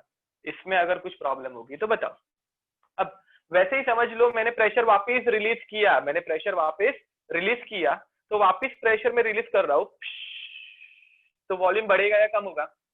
बढ़ेगा। बढ़ेगा। तो देखो हम लोगों का कंक्लूजन देखना, कंक्लूजन क्या है, प्रेशर बढ़ाया वॉल्यूम कम हुआ, प्रेशर कम किया वॉल्यूम बढ़ गया। तो tell me, pressure and volume they are directly proportional और inversely proportional? Inversely. Inversely proportional. So I can write that pressure of a gas is inversely proportional to its volume at constant temperature. अरे ये नहीं आया, आया कि नहीं आया? तो लॉ समझ में आया, pressure of a gas is inversely proportional to its volume at constant temperature। बहुत सिंपल लॉ है। अब मुझे बताओ डायरेक्टली प्रोपोर्शनलिटी को निकालने के लिए मैं क्या अप्लाई करूंगा?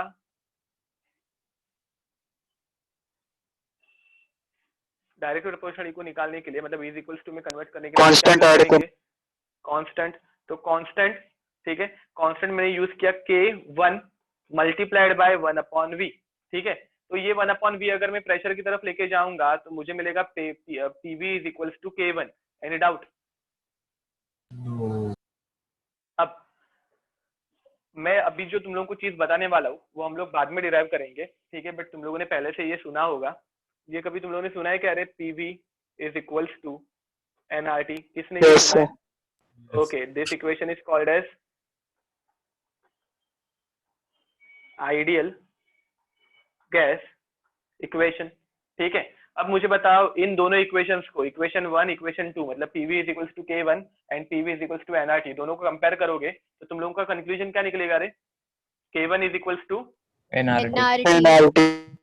ओके।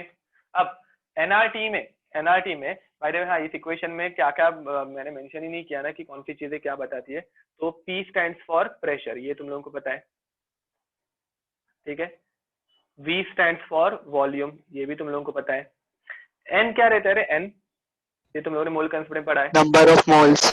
परफेक्ट। तो N is nothing but number of moles. R क्या रहता है? तो R रहता है आइडियल गैस कांस्टेंट, ये हम लोग इस चैप्टर में आगे जाके पढ़ेंगे, don't worry about it. And T क्या रहने वाला है? तो T रहने वाला है Temperature. टेम्परेचर, एब्सोल्युटली करेक्ट, ठीक है। तो अब नंबर ऑफ मोल्स या फिर क्वांटिटी, मुझे बताओ मैंने गैस के नंबर जो थे वो यहाँ पे दोनों जगह पे सेम थे या चेंज किए? Same. नंबर सेम है ना। देखो पहले भी जितने येलो डॉट्स थे ऑलमोस्ट उतने ही येलो डॉट्स बाजू वाले कंटेनर में, तो दोनों कंटेनर में सेम नंबर ऑफ मोल्स है, ठीक है, दोनों कंटेनर में सेम नंबर ऑफ मोल्स है, मतलब नंबर ऑफ मोल्स कांस्टेंट हो गए, वो चेंज हुए ही नहीं है। यूनिवर्सल गैस कांस्टेंट, अब कांस्टेंट है तो वो चेंज होगा क्या? तो ऑब्वियस है वो भी चेंज नहीं होगा। तो मुझे बताओ के किसके ऊपर डिपेंड करेगा? K one will depend on which factor? K one will pressure and volume. हाँ वैसे नहीं, मतलब K1 is equals to NRT. अभी हम लोगों ने देखा ना K1 is equals to NRT. तो इस इक्वेशन में K1 किसके ऊपर डिपेंड करेगा? Number of molar temperature.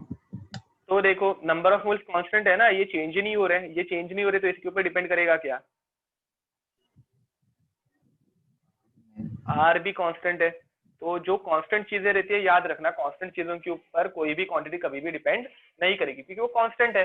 ठीक है, तो अब टेम्परेचर हम लोग चेंज कर सकते हैं। अगर हम लोगों ने समझो टेम्परेचर चेंज किया तो K1 भी क्या होगा? चेंज होगा। K1 भी क्या होगा? चेंज होगा। In short can I right that K1 depends on temperature। समझा? तो K1 will depend on temperature, K1 will depend on temperature। ठीक है, याद रखना हम लोगों ने अभी तक कुछ डिराइव नहीं किया है। मैंने सिर्फ तुम लोगों को पहले क्या बताया? Pressure is inversely proportional to volume, pressure is inversely proportional to volume. Proportionality निकालने के लिए मैंने K1 इंट्रोड्यूस किया। K1 की वैल्यू क्या आई? तो PV is equals to K1, ऐसे अपने को एक वैल्यू मिली। ठीक है, now this K1 depends on temperature. मुझे तुम लोगों को सिर्फ इतना बताना था और कुछ नहीं। ठीक है, PV is equals to NRT हम लोग धीरे धीरे आगे बढ़ाते जाएंगे। अब एक सिंपल एग्जांपल ले लेते हैं, तुम लोगों के सारे डाउट्स अच्छे से क्लियर हो जाएंगे। PV is equals to K1 क्यों आया वो मैं बताता हूँ तुम लोगों को, या फिर PV is equals to constant क्यों आया वो देखते हैं।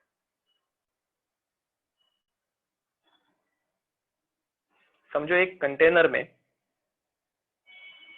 मैंने गैस भर दी थी and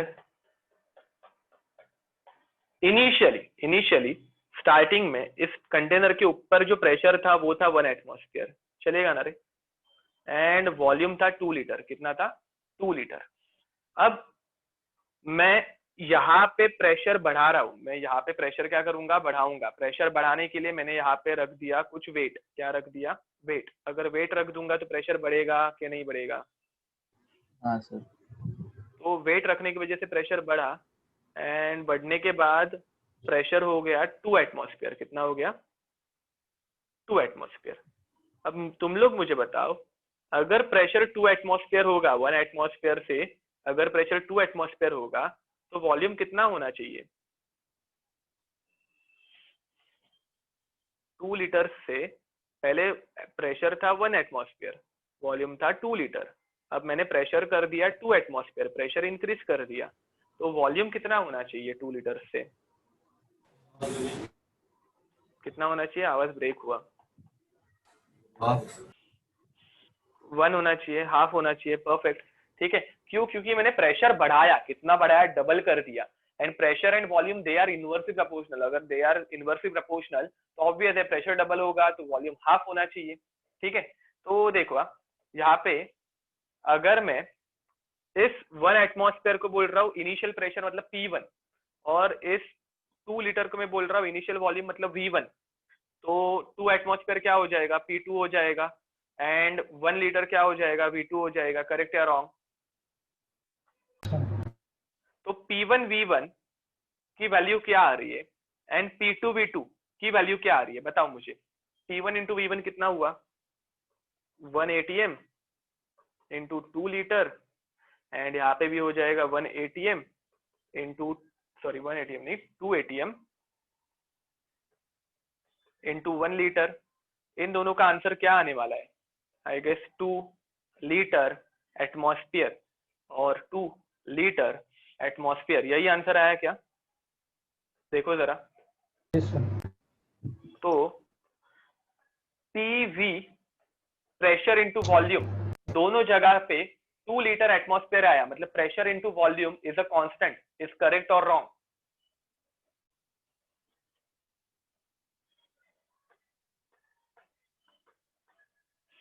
So I can write that P1 V1 is equals to P2 V2.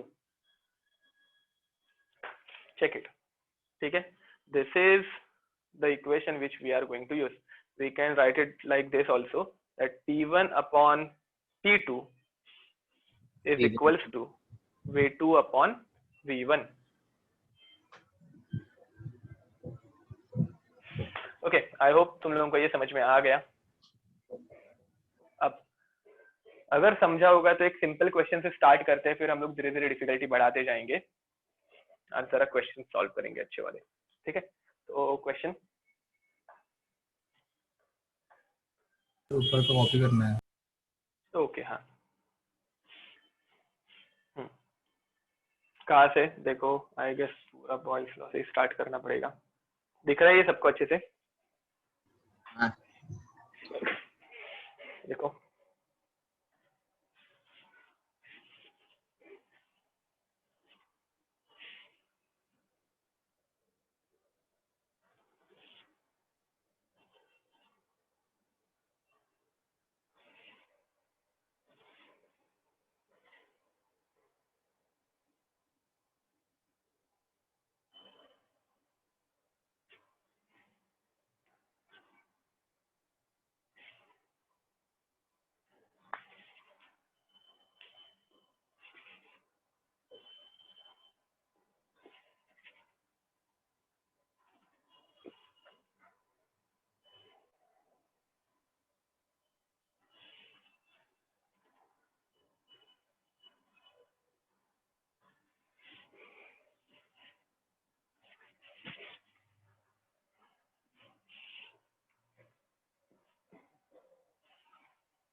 Okay, लिख के हो गया?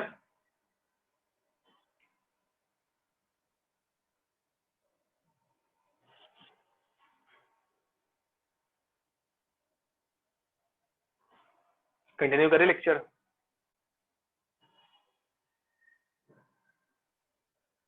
Sir 1 minute. Hmm.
So let's continue.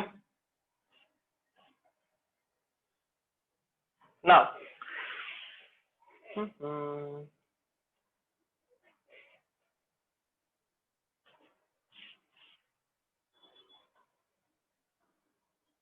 a gas at STP. STP का फुल फॉर्म रहता है standard temperature pressure. Standard temperature is 0 degree Celsius and standard pressure कितना होना चाहिए बताओ जरा. 180. 180. 1 atmosphere. Perfect. As a volume of 22.4 dm cube. ठीक है.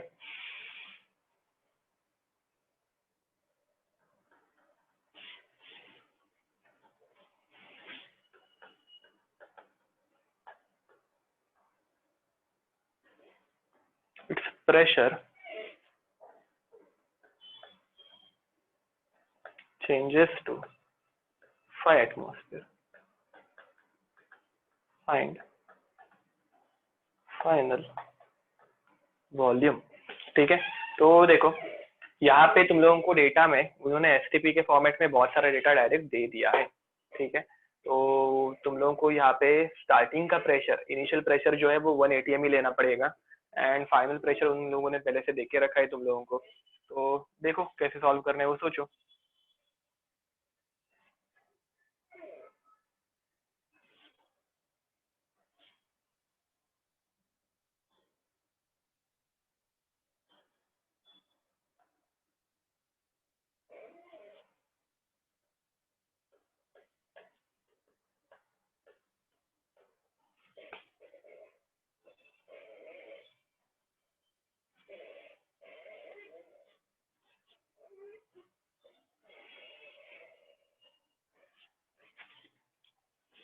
चलो मैं तुम लोगों को हेल्प कर देता हूँ. पहला क्वेश्चन है तो सॉल्व करने के लिए मुझे बताओ इनिशियल प्रेशर P1 कितना दिया था उन्होंने 180 atm बराबर. तो यहाँ पे मैं लिख देता हूँ 1 atm multiplied by initial volume कितना दिया था उन्होंने 20. dm क्यूब में. परफेक्ट. 22.4 dm cube. अब मुझे बताओ फाइनल प्रेशर कितना दिया उन्होंने. 5 atm. Okay 5 atm and final volume ही तुम लोगों को पूछा है ना, मतलब V2 तुम लोगों को पूछा है. तो V2 के लिए हाँ कैसे होगा 22.4/5. परफेक्ट. आंसर कितना है इसका 4.48. ओके. तो यूनिट्स अगर तुम लोग लिखते रहोगे तो तुम लोगों को यूनिट फाइनल डिसाइड करने के लिए जरा इजी गिर सकता है. एटीएम एटीएम कट गया मर गया एंड 5 1 जा एंड 5 4 जा. ठीक है. पॉइंट आ जाएगा एंड फिर अगेन आई गेस 4 ही आने वाला है. ठीक है. एंड फाइनली 4 8 आ जाएगा. तो 4.48 and unit is DM cube. Final unit बहुत इंपॉर्टेंट रहता है. बोर्ड एग्जाम में तुम लोगों का हाफ मार्क कट हो सकता है एंड एंट्रेंस में तो वो हर एक यूनिट अलग अलग ऑप्शन में अलग अलग यूनिट दे सकते हैं. तो फाइनल यूनिट अगर तुम लोग को अच्छे से पता नहीं होगा तो आंसर रॉन्ग जा सकता है. ओके. सर 1 लीटर भी लिख सकते हैं ना. हाँ लीटर भी लिख सकते हो. तो 4.48 लीटर करेक्ट है. सो ये बहुत बेसिक लेवल का क्वेश्चन था. अभी बेसिक से स्टार्ट कर रहे हैं, अभी जरा आगे डिफिकल्ट लेवल पर पहुंच जाएंगे. Don't worry. तो question next question.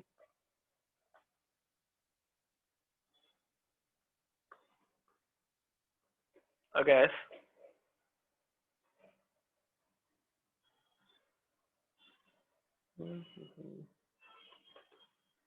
in a 5-liter container at 760 mm Hg pressure is allowed to expand in an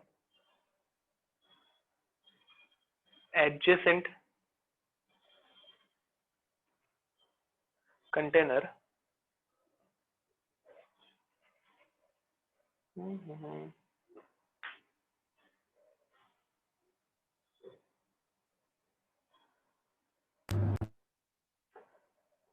its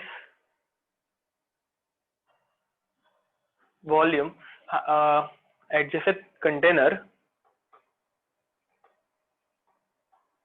having pressure 0, ठीक है, 0 ATM मतलब वैक्यूम है वहां पे, ठीक है, ओके।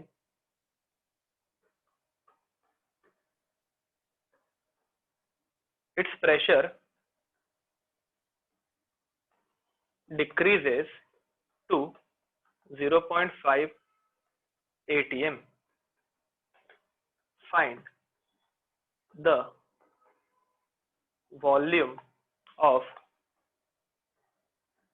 adjacent container, ठीक है।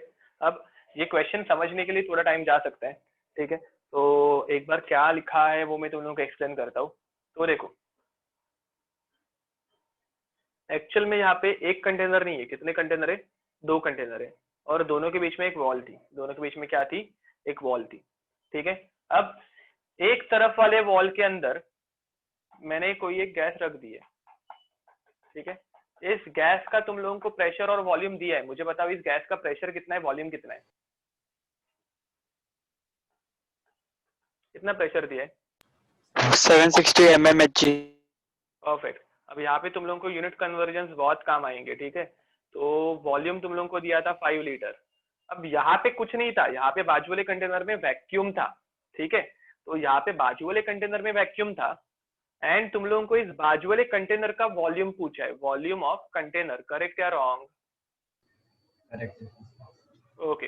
एंड यहाँ पे प्रेशर पहले इनिशियली 0 था, प्रेशर इनिशियली 0 था। तो वो क्या बोल रहे हैं, अच्छे से देखना, ये बहुत मस्त क्वेश्चन है और मैंने डायरेक्ट लेवल बहुत बढ़ा दिए। तो उन्होंने क्या बोला, हम लोगों ने ये बीच वाली जो दीवार थी वो तोड़ दी, अंबुजा सीमेंट की नहीं थी, तो ये बीच वाली वॉल जो थी वो टूट गई। वो एडवर्टाइज देखी थी तुम लोगों ने अंबुजा सीमेंट की,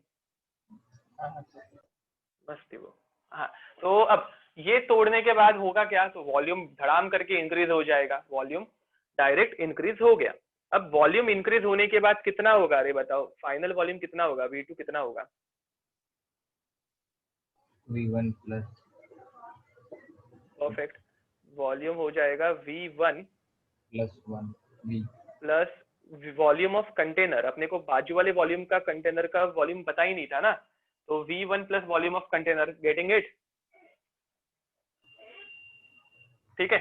देखो a gas in a 5 litre container, पहले ये 5 लीटर का कंटेनर प्रेजेंट था, ठीक है, एट 760 mm ऑफ Hg, तो इस गैस का प्रेशर 760 mm ऑफ Hg था, is allowed to expand in an adjacent container, यहाँ पे बाजू में एडजेसेंट में और एक कंटेनर है, ठीक है, एंड हैविंग प्रेशर 0 एटमॉस्फेयर, तो यहाँ पे कुछ था ही नहीं, 0 एटमॉस्फेयर, सब कुछ खाली है। Its pressure decreases to 0.5 ATM, मतलब एक्सपांशन होने के बाद, एक्सपांशन होने के बाद प्रेशर कितना हुआ, एक्सपांशन होने के बाद प्रेशर कितना हुआ, तो एक्सपांशन के बाद प्रेशर जो था वो बन गया 0.5 ATM। देखो रे अच्छे से एक बार रीड करो, इसको अच्छे से समझ लो, कुछ प्रॉब्लम आ रही है तो मुझे पूछो। डिफरेंस समझा, कुछ नहीं, हम लोगों ने सिर्फ ये बीच वाला जो कंटेनर का सेपरेशन था, कंटेनर में जो सेपरेशन था वो रिमूव कर दिया, तो गैस एक्सपांड होगी ना, मैंने तुम लोगों को बाद में ही बताया था, ये गैस ऐसे बोलेगी क्या, नहीं, हम लोग ये एक बाजू वाले 5 लीटर कंटेनर में थे, हम लोग यहीं पे रुके रहेंगे, तो बट ऑब्वियसली नहीं रहेंगे, ये एक्सपांड हो जाएगी, तो एक्सपांड हो गई। क्वेश्चन समझ में आया क्या, यस सर। हाँ सर। ओके। तो अब अपने को वॉल्यूम ऑफ कंटेनर निकालना है, एंड वॉल्यूम ऑफ कंटेनर निकालने के लिए हम लोगों के पास एक एक्सप्रेशन तो मिल गया है, यहाँ पे सिंपल एक्सप्रेशन है, देखो, तो ये एक्सप्रेशन से हम लोग वॉल्यूम ऑफ कंटेनर निकाल सकते हैं, बट कौन सा लॉ यूज करना पड़ेगा, we need to use Boyle's law, ठीक है। तो बॉयल्स लॉ यूज करते हैं, बॉयल्स लॉ क्या बोलता है, P1V1 is equals to P2V2। अब यहाँ पे एक सिंपल छोटी सी प्रॉब्लम अगेन आ गई, P1 का यूनिट किसमें है, P1 का यूनिट किसमें है, ma'am Hg, mm of Hg, and P2 का यूनिट किसमें है, तो ATM। मुझे बताओ ATM mm ऑफ Hg, अगर दो अलग अलग यूनिट्स रहेंगे तो तुम लोग इसको सॉल्व कर पाओगे क्या, नहीं सर। नहीं, No, तो पहला sir. तुम लोगों का टास्क क्या होना चाहिए, एक तो एटीएम को MMFHG में कन्वर्ट करो या फिर MMFHG को एटीएम में कन्वर्ट करो, कौन सा इजी है बताओ। ATM एटीएम को कन्वर्ट करना, नहीं ATM में कन्वर्ट करना। हाँ एटीएम में कन्वर्ट करना, तो 760 MMFHG means how many ATM, 1 ATM। ठीक है, इसलिए मैंने ये वैल्यू ली थी, तो 1 ATM। तो अभी तुम लोग P1 की वैल्यू लोगे 1 ATM, क्यों लेंगे वो तुम लोगों को समझ में आ गया है। अब P1 is 1 ATM, V1 was 5 liter, V1 was 5 liter, P2 is 0.5 ATM and final volume मुझे पता नहीं है, तो मैं इसको लिखूंगा 5 litre plus volume of container VC। समझ में आया यहाँ तक। अब चलो इसको सॉल्व करो रे, आगे का तुम लोग सॉल्व कर सकते हो, आई गेस कर पाओगे ना। Yes, sir. ओके, आंसर बताओ तो वॉल्यूम ऑफ कंटेनर कितना मिला।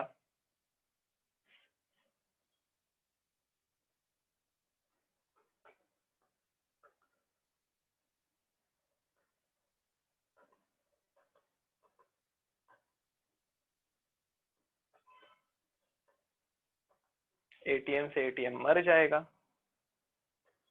0.5 से 5 कट जाएगा, तो तुम लोगों को आंसर आएगा 5 litre plus volume of container is 10 litre, तो volume of container will become 10 litre minus 5 litre, तो volume of container will become 5 litre. याद था, परफेक्ट। देखो एकदम से मैंने जरा क्वेश्चन की लेवल बढ़ा दी, ठीक है, बट आई गेस तुम लोगों को ये समझ में आ गया होगा। आया क्या रे सबको समझ में? हाँ सर। ओके, अच्छा लगा ये क्वेश्चन। ऐसे टाइप का और एक क्वेश्चन दे, सॉल्व करोगे? सर 1 मिनट इसको कॉपी कर। अभी नेक्स्ट क्वेश्चन में मैं बिल्कुल हेल्प नहीं करूंगा, वो तुम लोगों को सोचना है और आंसर करना है।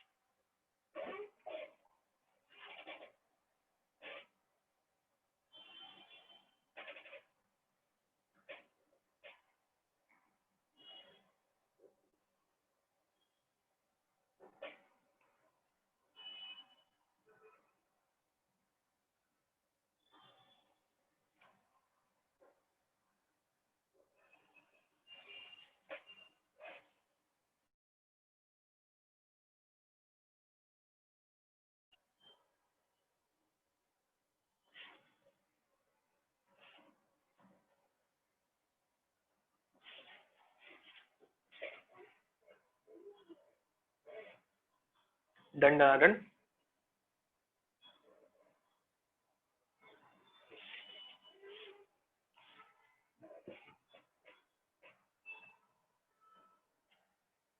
So next question,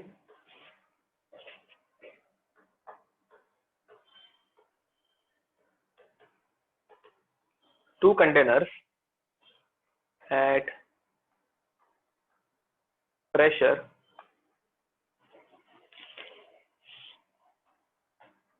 2.026 into 10 raised to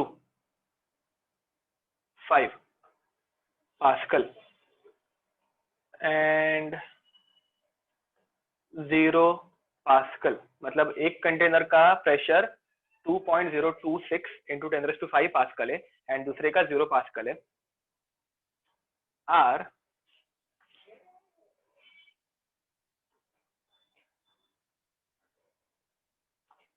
connected by an evacuated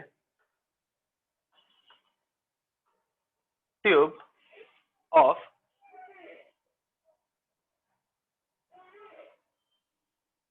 0.5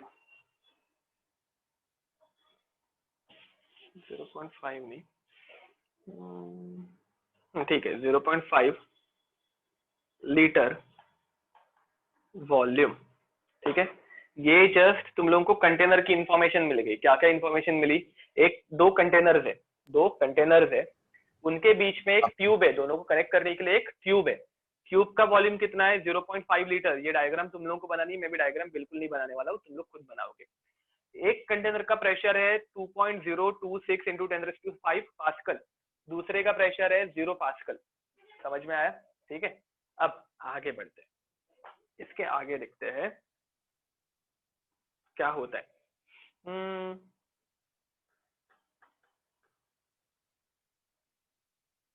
volume of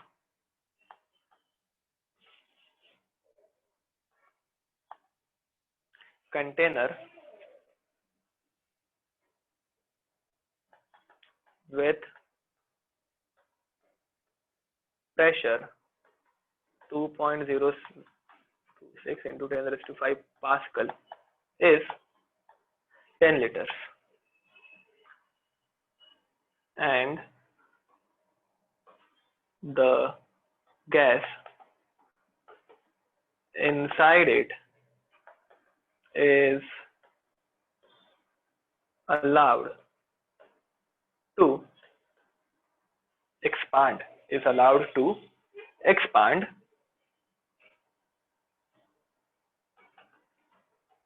into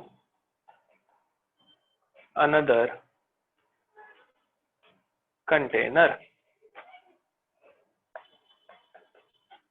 The final pressure of gas is 1 atm.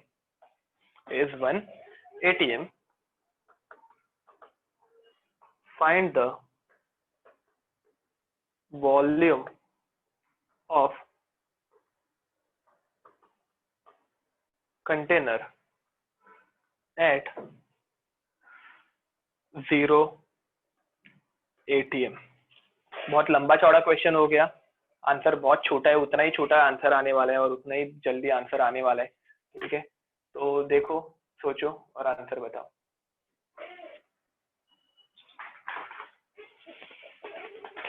पहले डायग्राम बनाना इंपॉर्टेंट है, इसके लिए कंटेनर्स की डायग्राम बनाना और फिर सोचना। एक कंटेनर, दूसरा कंटेनर, बीच में ट्यूब। ठीक है, हिंट मिल गई तुम लोगों को, बताओ फाइनल आंसर बताओ मुझे फिर।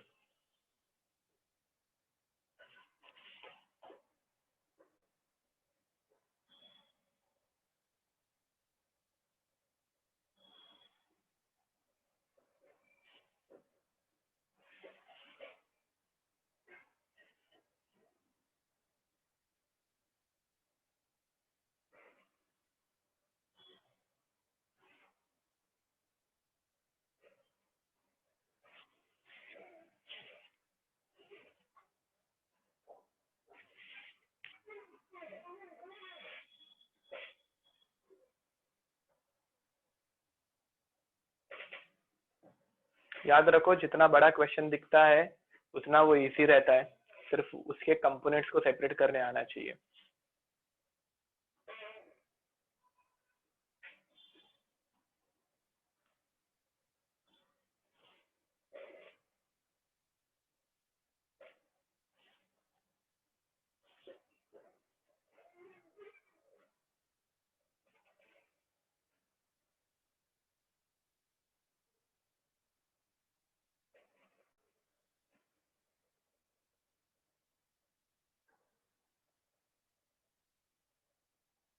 यप, करेक्ट है।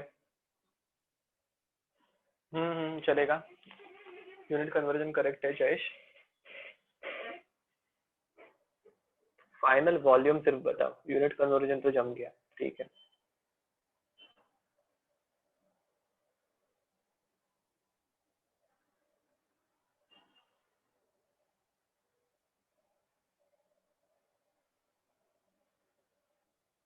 wrong. Final volume is not 20. Final, अच्छा, okay, final volume is correct. Sorry, volume of other container.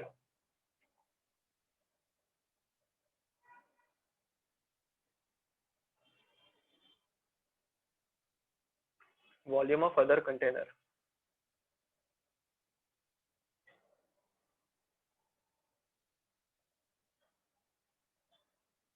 Okay, एक का प्रेशर करेक्ट है। वॉल्यूम ऑफ अदर कंटेनर क्या आया वो बताओ।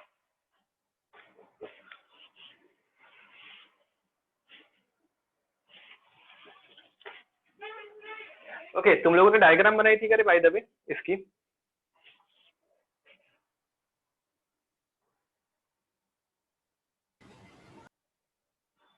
देखो तुम लोगों ने अगर डायग्राम बनाई होगी, तुम लोगों को डायग्राम ऐसे कुछ आनी चाहिए।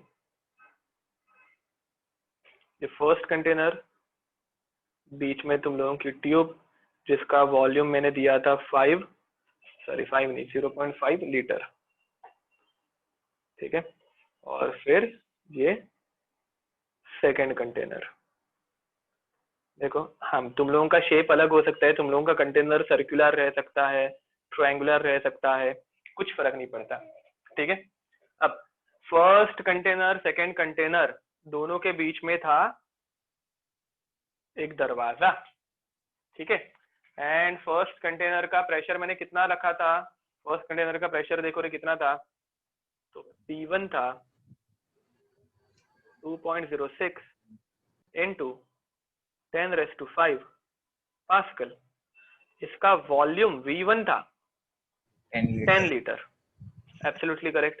अब उसके बाद तुम लोगों ने ये दोनों डोर्स ओपन कर दिए, ठीक है। अंदर एक फर्स्ट कंटेनर में अंदर कोई एक गैस थी, ठीक है, और उसके बाद तुम लोगों ने ये दोनों डोर्स ओपन कर दिए। ये दोनों डोर्स ओपन हो जाएंगे तो ये गैस एक्सपांड होगी, तो ये गैस एक्सपांड कर देते हैं।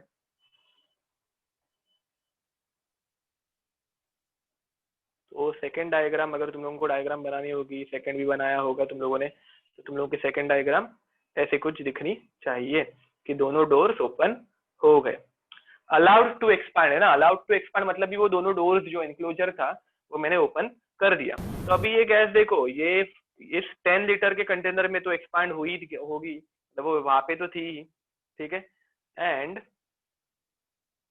इसके साथ साथ, अरे यार, इसके साथ साथ ये इस 0.5 लीटर के ट्यूब में भी एक्सपांड होगी और फिर जाके ये बाजू वाले कंटेनर में चली जाएगी, ठीक है।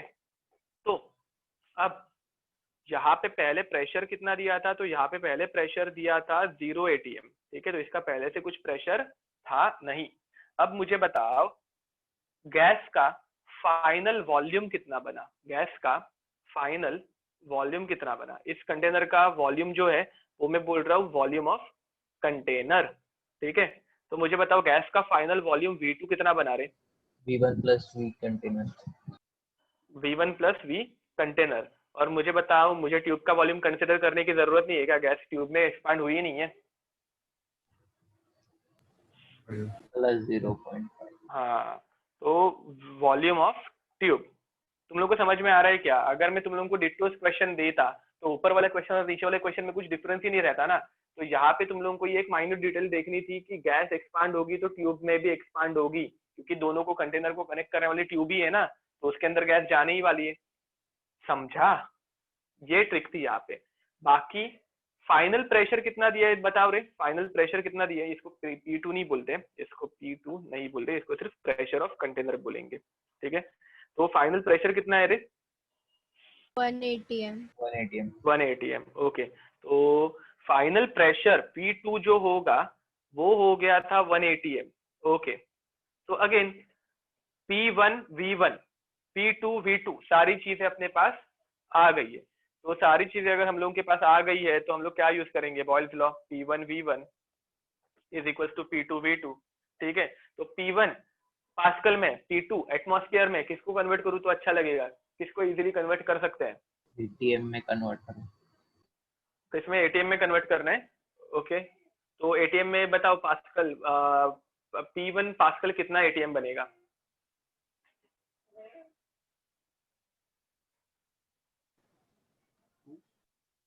To ATM। ये सबको समझा था क्या? देखो 1 ATM मीन्स 1.013 into 10⁵ पास्कल, ठीक है। तो अपने को 2.026 into 10⁵ पास्कल दिए थे ना, तो इसको ATM में कन्वर्ट करने के लिए हम लोग 1.013 into 10⁵ से मल्टीप्लाई करेंगे, सॉरी डिवाइड करेंगे। 10⁵ से 10⁵ मर गया, एंड 1.013 एंड 2.023, तो ये 2 ATM हो जाएगा। देखो रे ये हजम हुआ सबको। तो C1 अभी मैं लूंगा 2 ATM, चलेगा, चलो ले लिया। मुझे बताओ V1 कितना लूं? 10 लीटर। P2 कितना हुआ? तेरे P2 कितना बताया उन्होंने? P2 1 ATM बताया है, तो 1 ATM, ओके। एंड V2 अभी के लिए मैं सिर्फ V2 ही रखने वाला हूँ, V2 अभी के लिए मैं सिर्फ V2 ही रखने वाला हूँ। पहले V2 फाइनल वॉल्यूम देखते हैं, फाइनल वॉल्यूम कितना आएगा बताओ। देखो ATM से ATM मर गया, ठीक है, इंक चेंज कर देता हूँ। ATM से ATM कट गया, 2 into 10 कितना बचेगा? 20 लीटर। फाइनल वॉल्यूम अपना पूरा कंटेनर का, मतलब ये पूरा एक्सपांड किया हुआ वॉल्यूम कितना हो गया? 20 litre. And 20 litre is nothing but V1 plus V container plus V of tube is nothing but 20 litre. देखो ये इक्वेशन, ठीक है।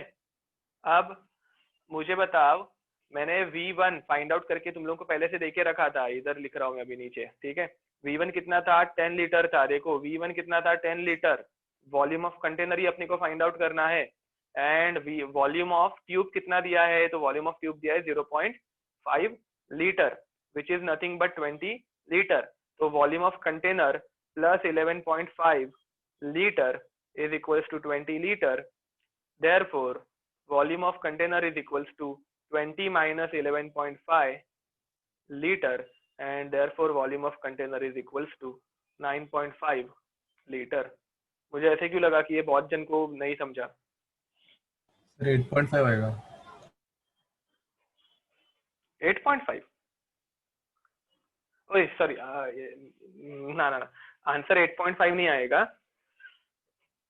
यहाँ पे मैंने वो 11.5 कर दिया ना, जो कि 10.5 आना चाहिए था। तो दिस इज 10.5, 10 प्लस 0.5 ना, 10 प्लस 0.5 विल बिकम 10.5। ओके, देखो क्वेश्चन बॉयल्स लॉ पे ऐसे ही टाइप का क्वेश्चन तुम लोग एक्सपेक्ट कर सकते हो मेन एंट्रेंस में। बाकी जो हम लोगों ने स्टार्टिंग में एकदम इजी वाला क्वेश्चन लिया था, वो ठीक है, वो तुम लोग बोर्ड्स में एक्सपेक्ट कर सकते हो, बट एंट्रेंस में अगर क्वेश्चन आएगा तो बॉयल्स लॉ पे इसी टाइप का क्वेश्चन आएगा, इतनी गारंटी मैं दे सकता हूँ, ठीक है। तो वर्कशीट आज मैं तुम लोगों को ग्रुप पे दे दूंगा, उसमें तुम लोगों को ऐसे टाइप के बहुत सारे क्वेश्चंस मिल जाएंगे, कुछ इजी भी मिल जाएंगे। लिख लो ये क्वेश्चन का आंसर। एंड मुझे बताओ बॉयल्स लॉ में तुम लोग कुछ प्रॉब्लम है तो बताओ। ओके, तो अब टाइम आता है होमवर्क का। कोई चला नहीं गया है ना होमवर्क मिलने से पहले? सब जन है ना? हाँ, ओके। तो होमवर्क लिख के रखना। होमवर्क मैं यहाँ पे बाजू में लिखता हूँ, तुम लोग लिखते बैठो, और यहाँ पे बाजू में होमवर्क देता हूँ मैं। क्वेश्चन लिख के हो गया था ना? हाँ, ठीक है। अब होमवर्क में याद रखो तुम लोगों को क्या करना है।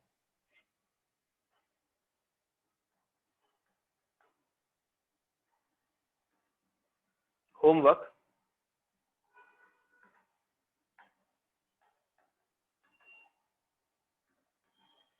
find out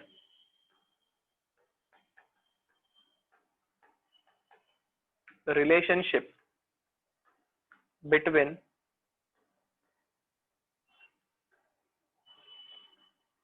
pressure of gas and density of gas। कर पाओगे क्या ये relationship between pressure of a gas and density of a gas? ठीक है, तो डेंसिटी का फॉर्मूला मैं तुम लोगों को दे रहा हूं as a hint. Density is equals to mass upon volume, ठीक है। इसका मतलब यही होता है that density is inversely proportional to volume, क्योंकि गैस का मास कांस्टेंट रहेगा, ठीक है। तो दीज टू आर हिंट्स। लिख के हो गया होगा तो लेक्चर एंड कर देते हैं, नहीं लिख के हो गया होगा तो एक स्क्रीनशॉट ले लो।